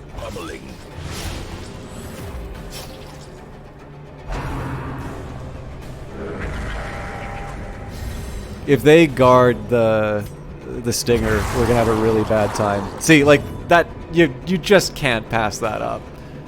I'm gonna do Festering Vapors just because this is protected, but the rest of the team's gonna pound the jelly. An Antiquarian's getting stunned is not the end of the world. So oddly enough, the Hellion is now the least useful here because of the protection. But I mean, we'll still punch it, obviously. And again, I mean, I know you're not gonna play it, but honestly, Uncle Cranky, like, this is legitimately a great... What? I hit a corpse by mistake. This is legitimately a great game.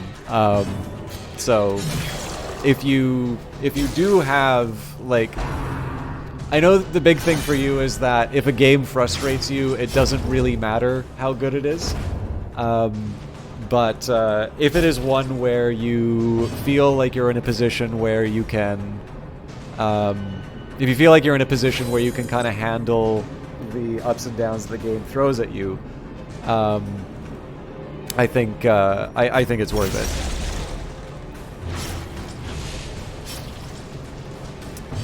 So here, I mean, I can use the adrenaline, but I'm kind of looking to empty out my pack, so...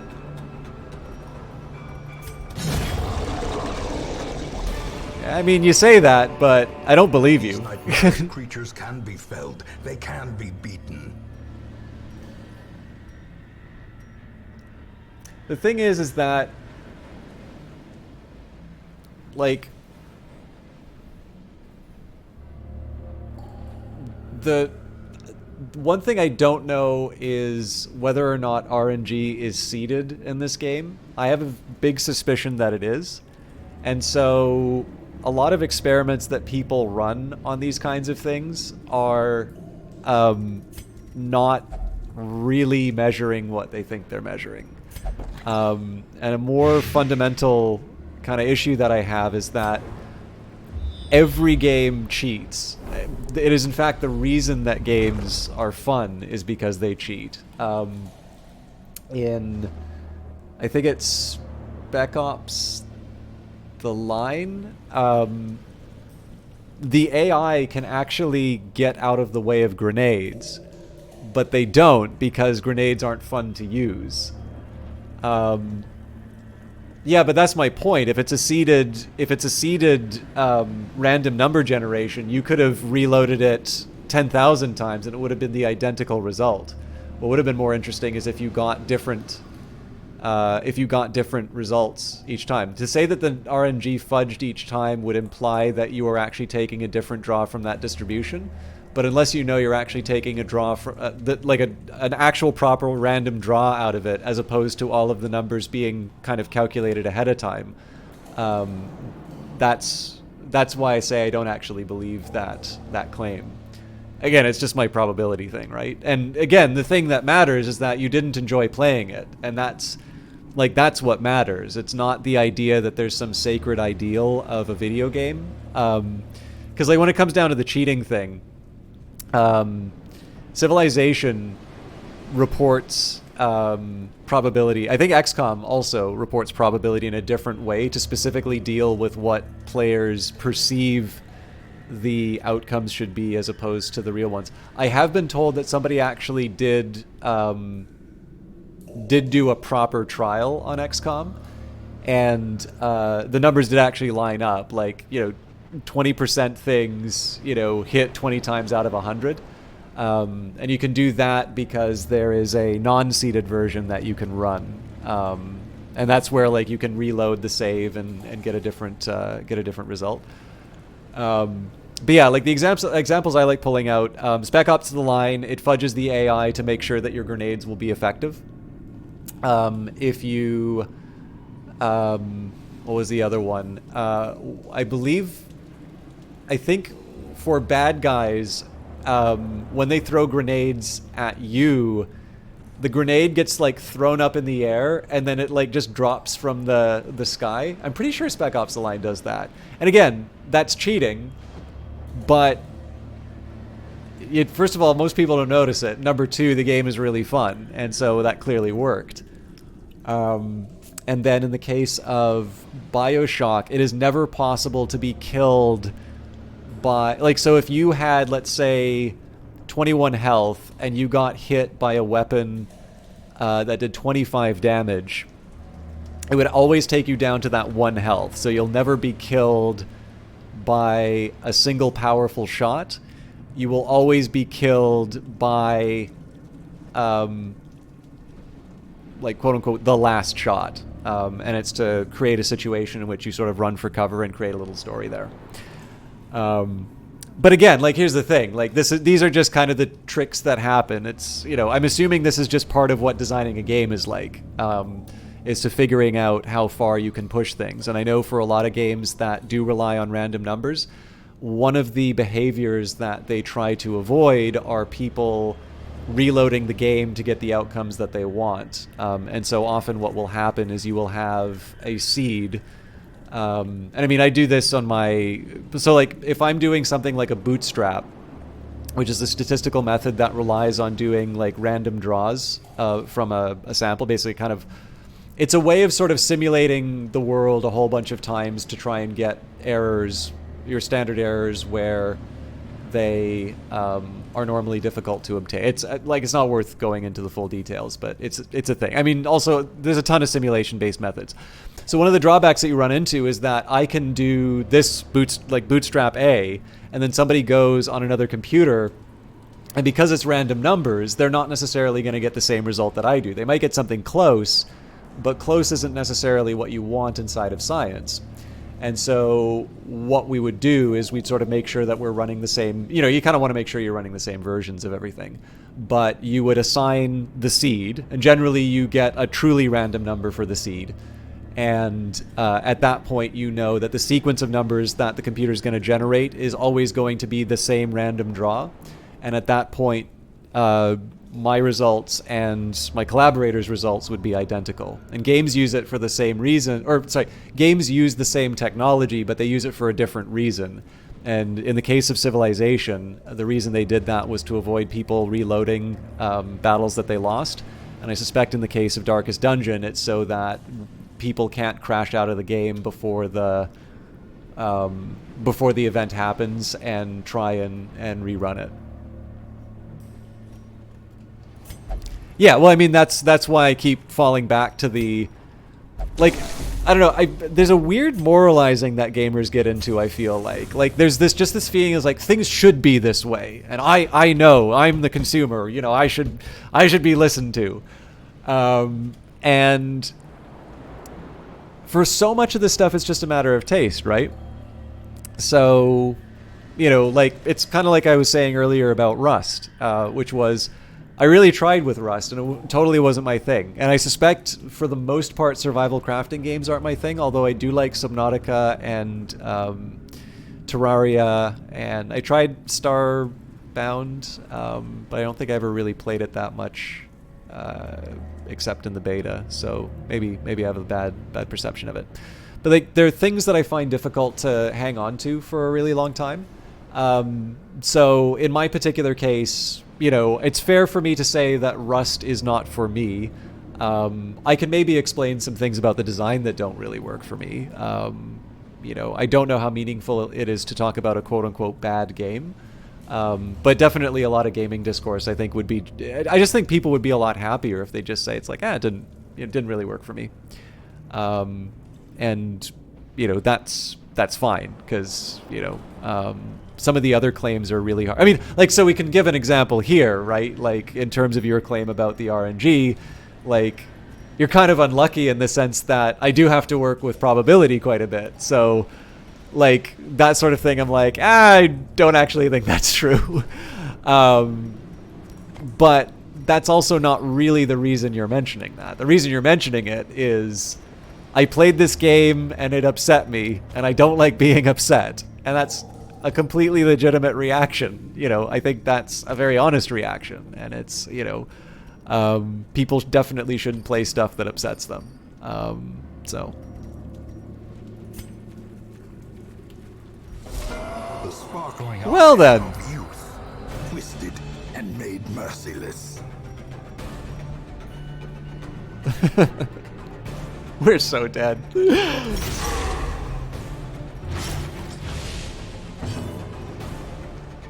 How's its dodge? No dodge.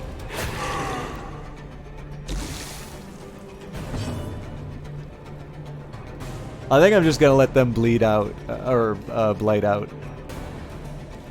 I just pile up the pain on this thing and hope we survive.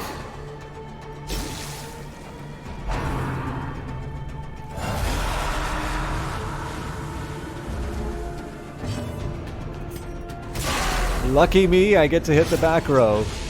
Iron Swan time. Oh, come on!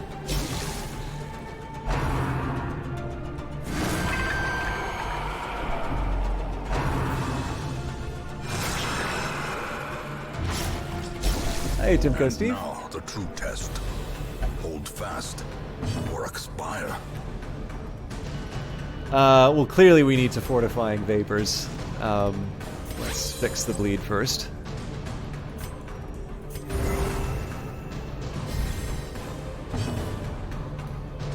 Hey, it's Huge. Merry Christmas to you too. Man, is there even a point in doing the Iron Swan at this point? Yeah, well, I mean, obviously Total War is a game that you'll really enjoy. I don't think you can fairly say that you've given Total War a chance until you played every single one of them, right? That's how that works. Okay, yeah, so better crit chance. Well struck.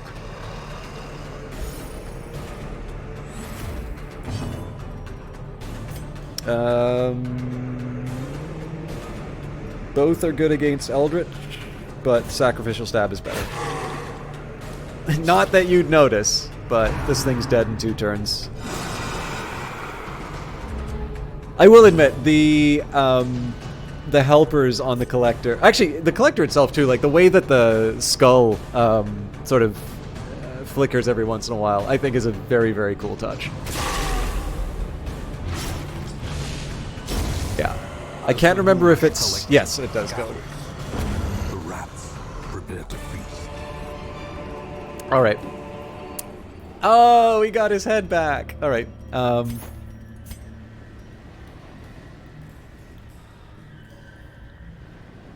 I really willing to give up a...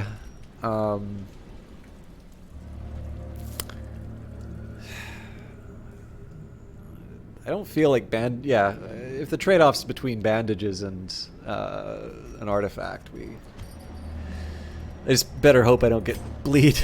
We're really hurting.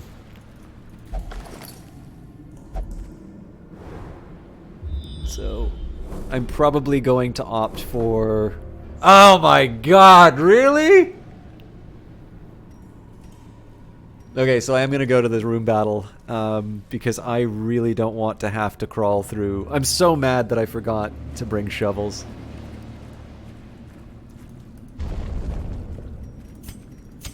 In Radiance, may we find victory.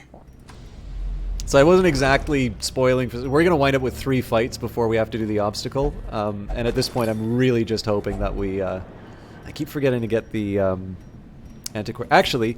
Antiquarian can eat the food.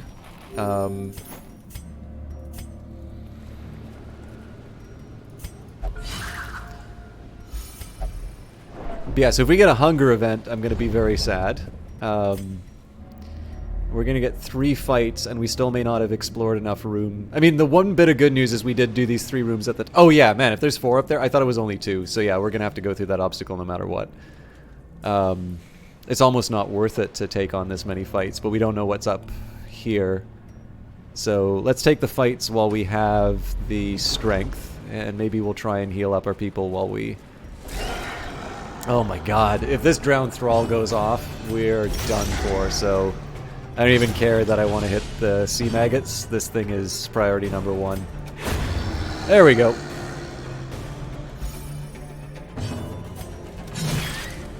We'll see if I can get some weird reconstruction in. Let's light what we can.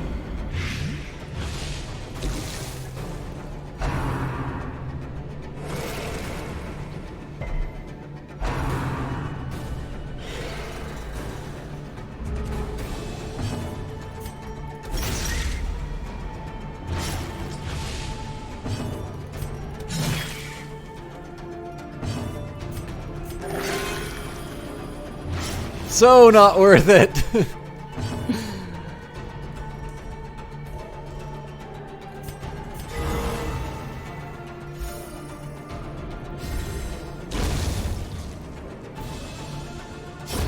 Another abomination cleansed from our lands.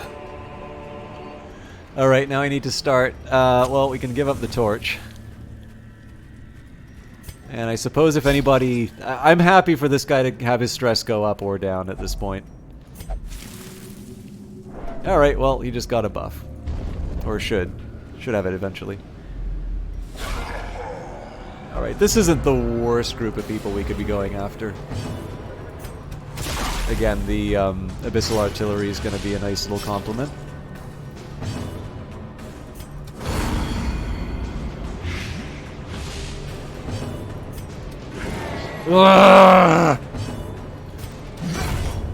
That at least gets rid of the ticking damage on, or not ticking, but the spread damage on my group. I'll probably use this to heal the Hellion. Please don't bleed.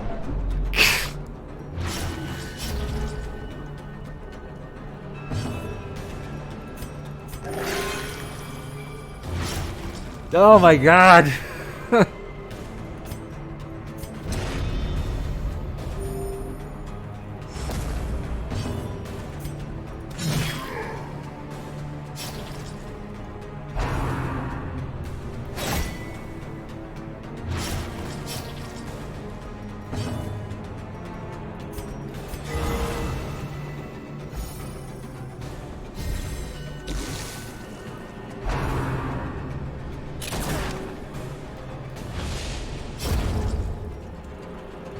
Okay, so they're done. Let's just keep putting the punishment on the position 1. Like in this case, we'll just heal ourselves.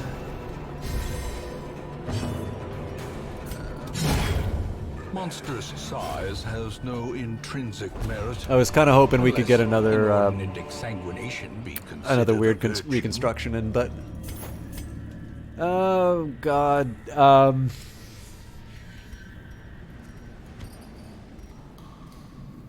I usually like taking artifacts, but not to an absurd level. Okay, I was hoping that would be stress relief, but so I mean it could be worse, but the occultist and antiquarian are going to be anchors on the team for a bit, and I definitely need to avoid some death's doors at the obstacle, otherwise somebody might dig to themselves to death.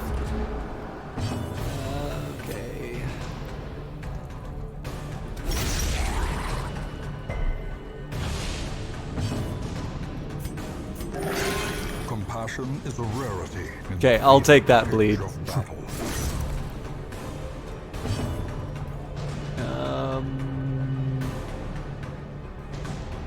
I'll do a festering on the sea maggot just because it'll help. Yeah, that'll kill it over time anyway.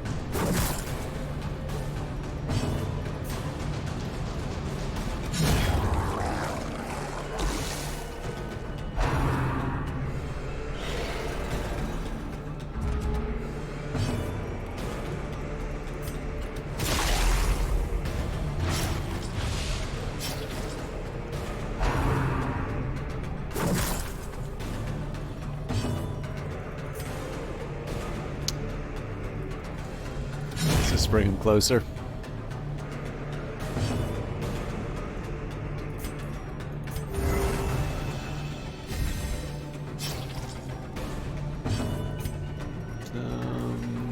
Physician, heal thyself.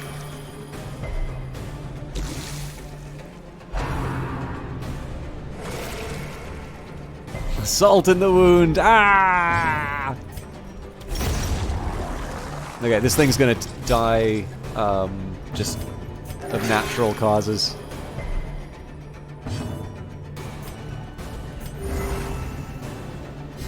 Clearly the occultist is the priority on healing, so.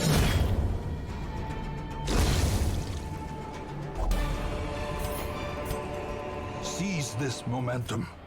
Push on to the task's end.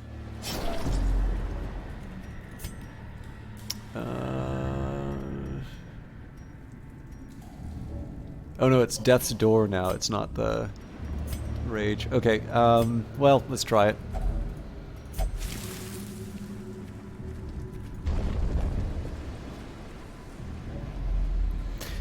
I guess the good news is if we have to run, we've still got a pretty Without tools of big iron, pack. You must rely on flesh and indefatigable purpose. Hero's resilience is heightened. We don't know what we're up against next. Here's hoping it's quiet like the last large one. I don't think it will be though. Merry Christmas, cool facts. Oh, this is nice. Okay, so we get to pick the low risk.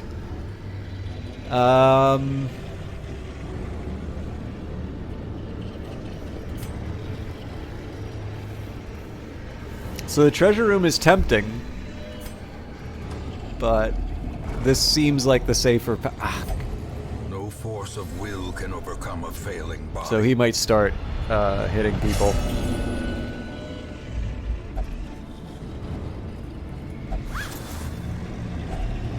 Finding the stuff is only the first test. Now it must be carried home.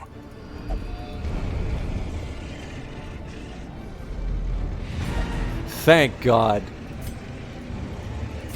And we didn't get a scout, so I can't risk another All manner of starvation. terrible things. All right, that was really rough. Like we did all right on the fights, but that was a lot more stressful than that needed to be. But you did get about another 45 minutes out of streaming out of me for that, so it's not all bad.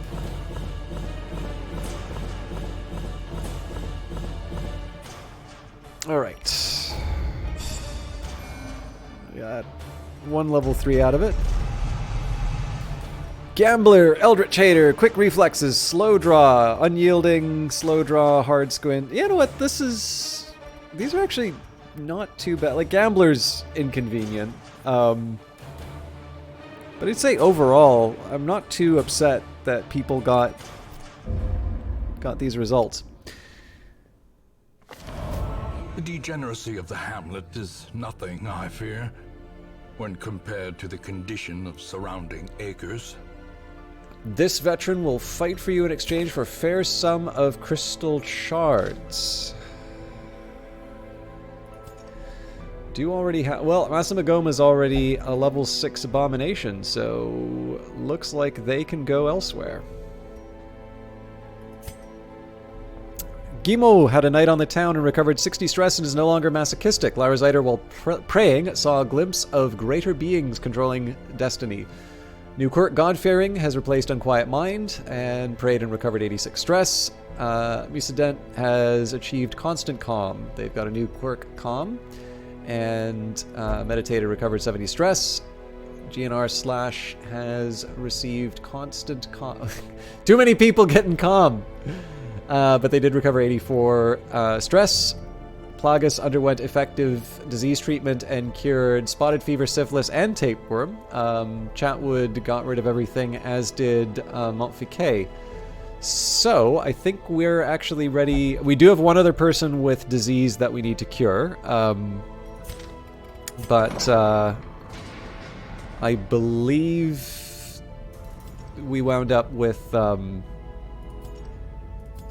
activity, sorry. Yeah, so Grimo's gotta get rid of syphilis.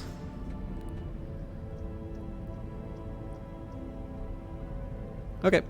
So what we're gonna do here is...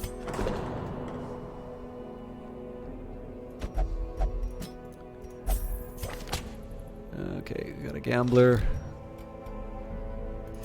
I'm just gonna set myself up for the start of next stream. Sungif is Necromania.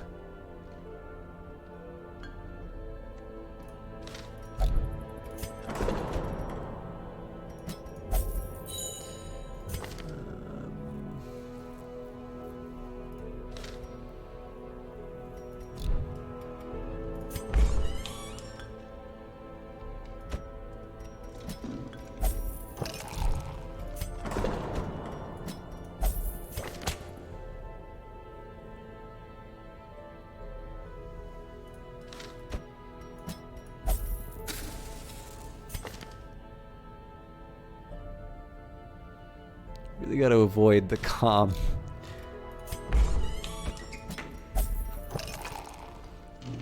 Okay, a lot of people recovering, but that's not the end of the world. Also, I should see if I can replace some of these low levels. So either of my Hellions are... So I think most of my people just got past this cutoff point. So my Antiquarian's already level 2, so no point in replacing them. They've already got a little XP. The Occultist became level 3, if I recall correctly, and our lowest Man-at-Arms is like level 3 or 4. Cool. Level 4? That's what I don't think I quite understand. Yeah, I mean, we did really, really well in terms of getting an all-star roster this time around. So I'm feeling good about that. And looks like we... Oh, actually, man. Okay, that's...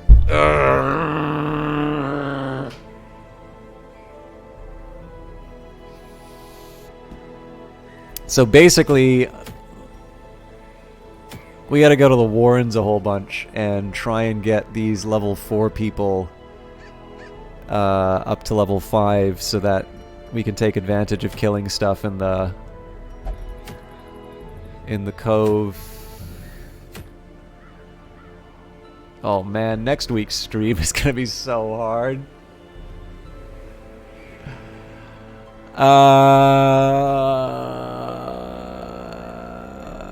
Well, I can just stop being a baby about it.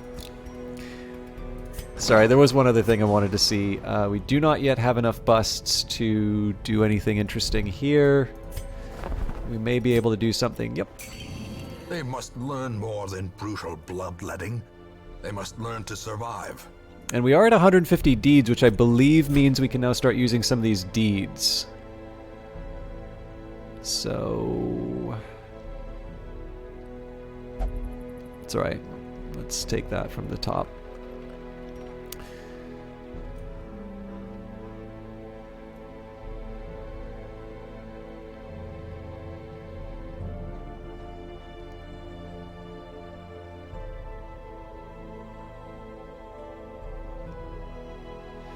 $200. Okay. So yeah, the Altar of the Light is what I would really like. My Crusader, Vestal, and Flagellant are definitely on the A team. Antiquarian and Occultist has been used.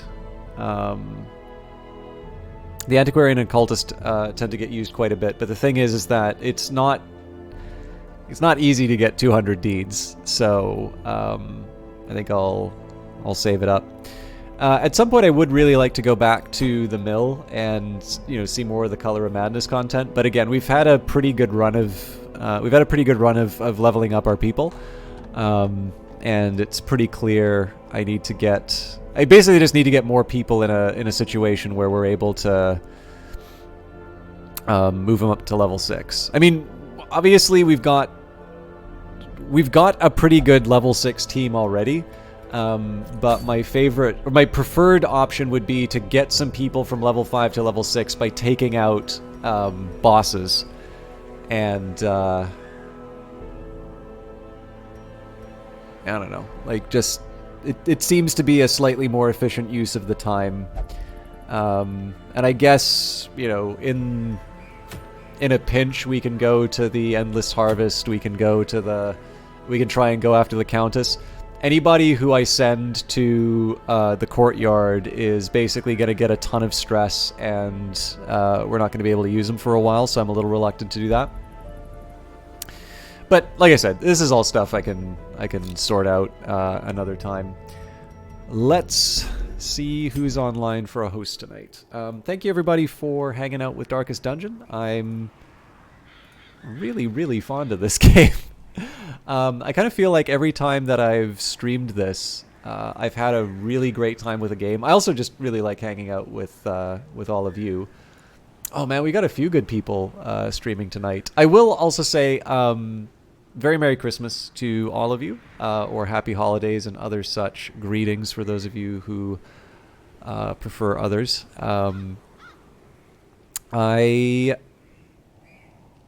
I'm in a little bit of a weird spot, so if I am completely honest with you, I would like to try and do something special for Christmas tomorrow.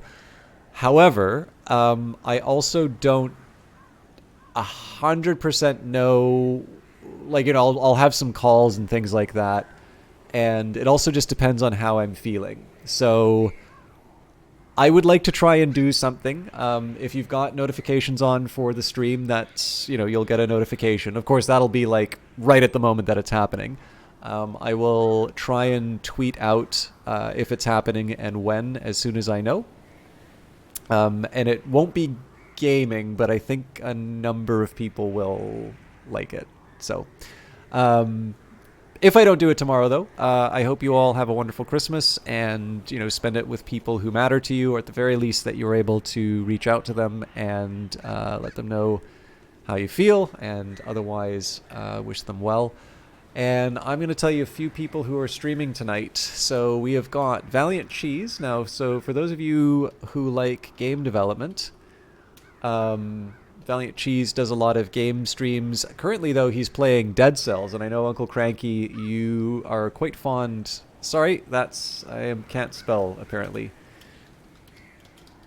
I know you're very fond of that game, so Cranky, you may definitely want to check out Cheese. In addition, there's two things. So one, he made Hive Time, which is a bee-themed city builder, which we really enjoyed playing on here, but we also collaborated on a game together. So he does a lot of game development streams, but this time he's playing a game that is both very good and he enjoys very much. I will also mention that Ponce is playing No Man's Sky, which surprised me a little bit, and I know there's a few fans of that. Ponce is a partnered streamer, really friendly guy, somebody I knew in Vancouver. But I am going to be raiding Night Valian, and I thought I wasn't going to be, because I think I've hosted him like every stream this week. But he is playing Chrono Trigger, and Chrono Trigger is a wonderful game that I think he streams quite well. So I think... Oops. I think he'll be a good man to raid tonight. So, again, thank you all for watching. I probably just talked my way out of everybody coming along for the raid, but I'd love it if you would show some support to Night Valian. I do know he is trying to grow his channel, and I don't know, I feel like he's a pretty good choice after me because he is a soft-voiced Brazilian, and it seems to fit. Not that I am Brazilian or soft-voiced, but... I'm just going to stop talking. I hope you all have a good night. Merry Christmas. I will hopefully see some of you tomorrow. And if I don't, I will see you Monday for Stellaris, Tuesday for pre-recorded Oblivion, Wednesday for more Phantom Brigade. And if you're just here for Darkest Dungeon, I will see you next week.